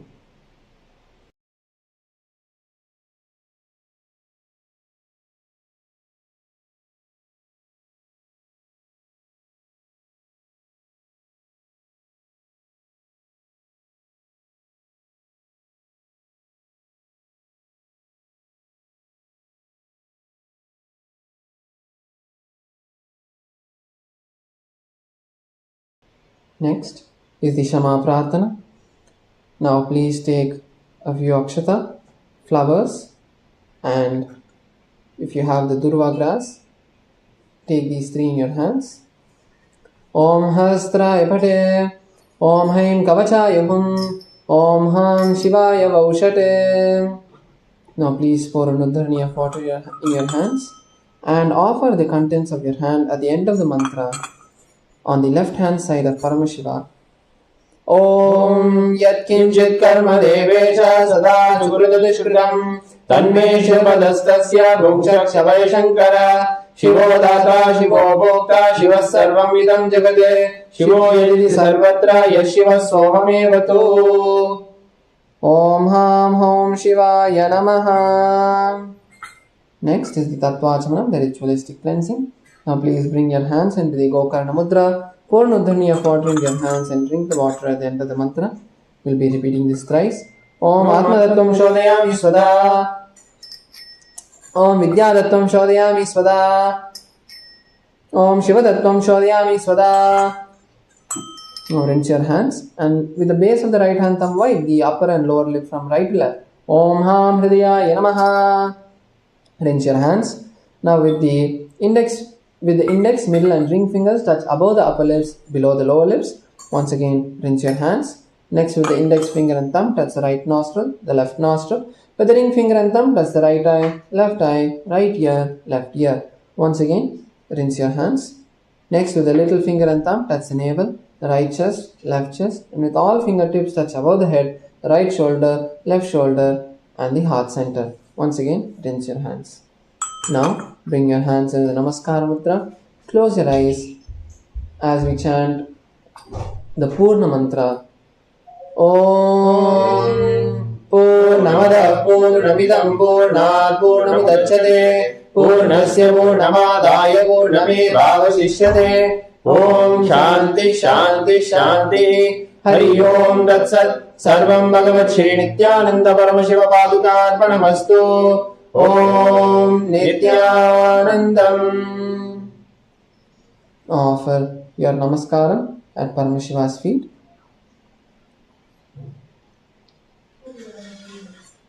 Completing the Skanda Shashti Vratam, all the participants of the Skanda Shashti Vratam can, after completing today's Shiva Puja, do Swamiji's, offer the Kankanam, the kapu that was tied for the Vrata, at the feet of Swamiji, and offer your Namaskaram, completing the Skanda Shashti Vratam. Thank you. Nithyananda.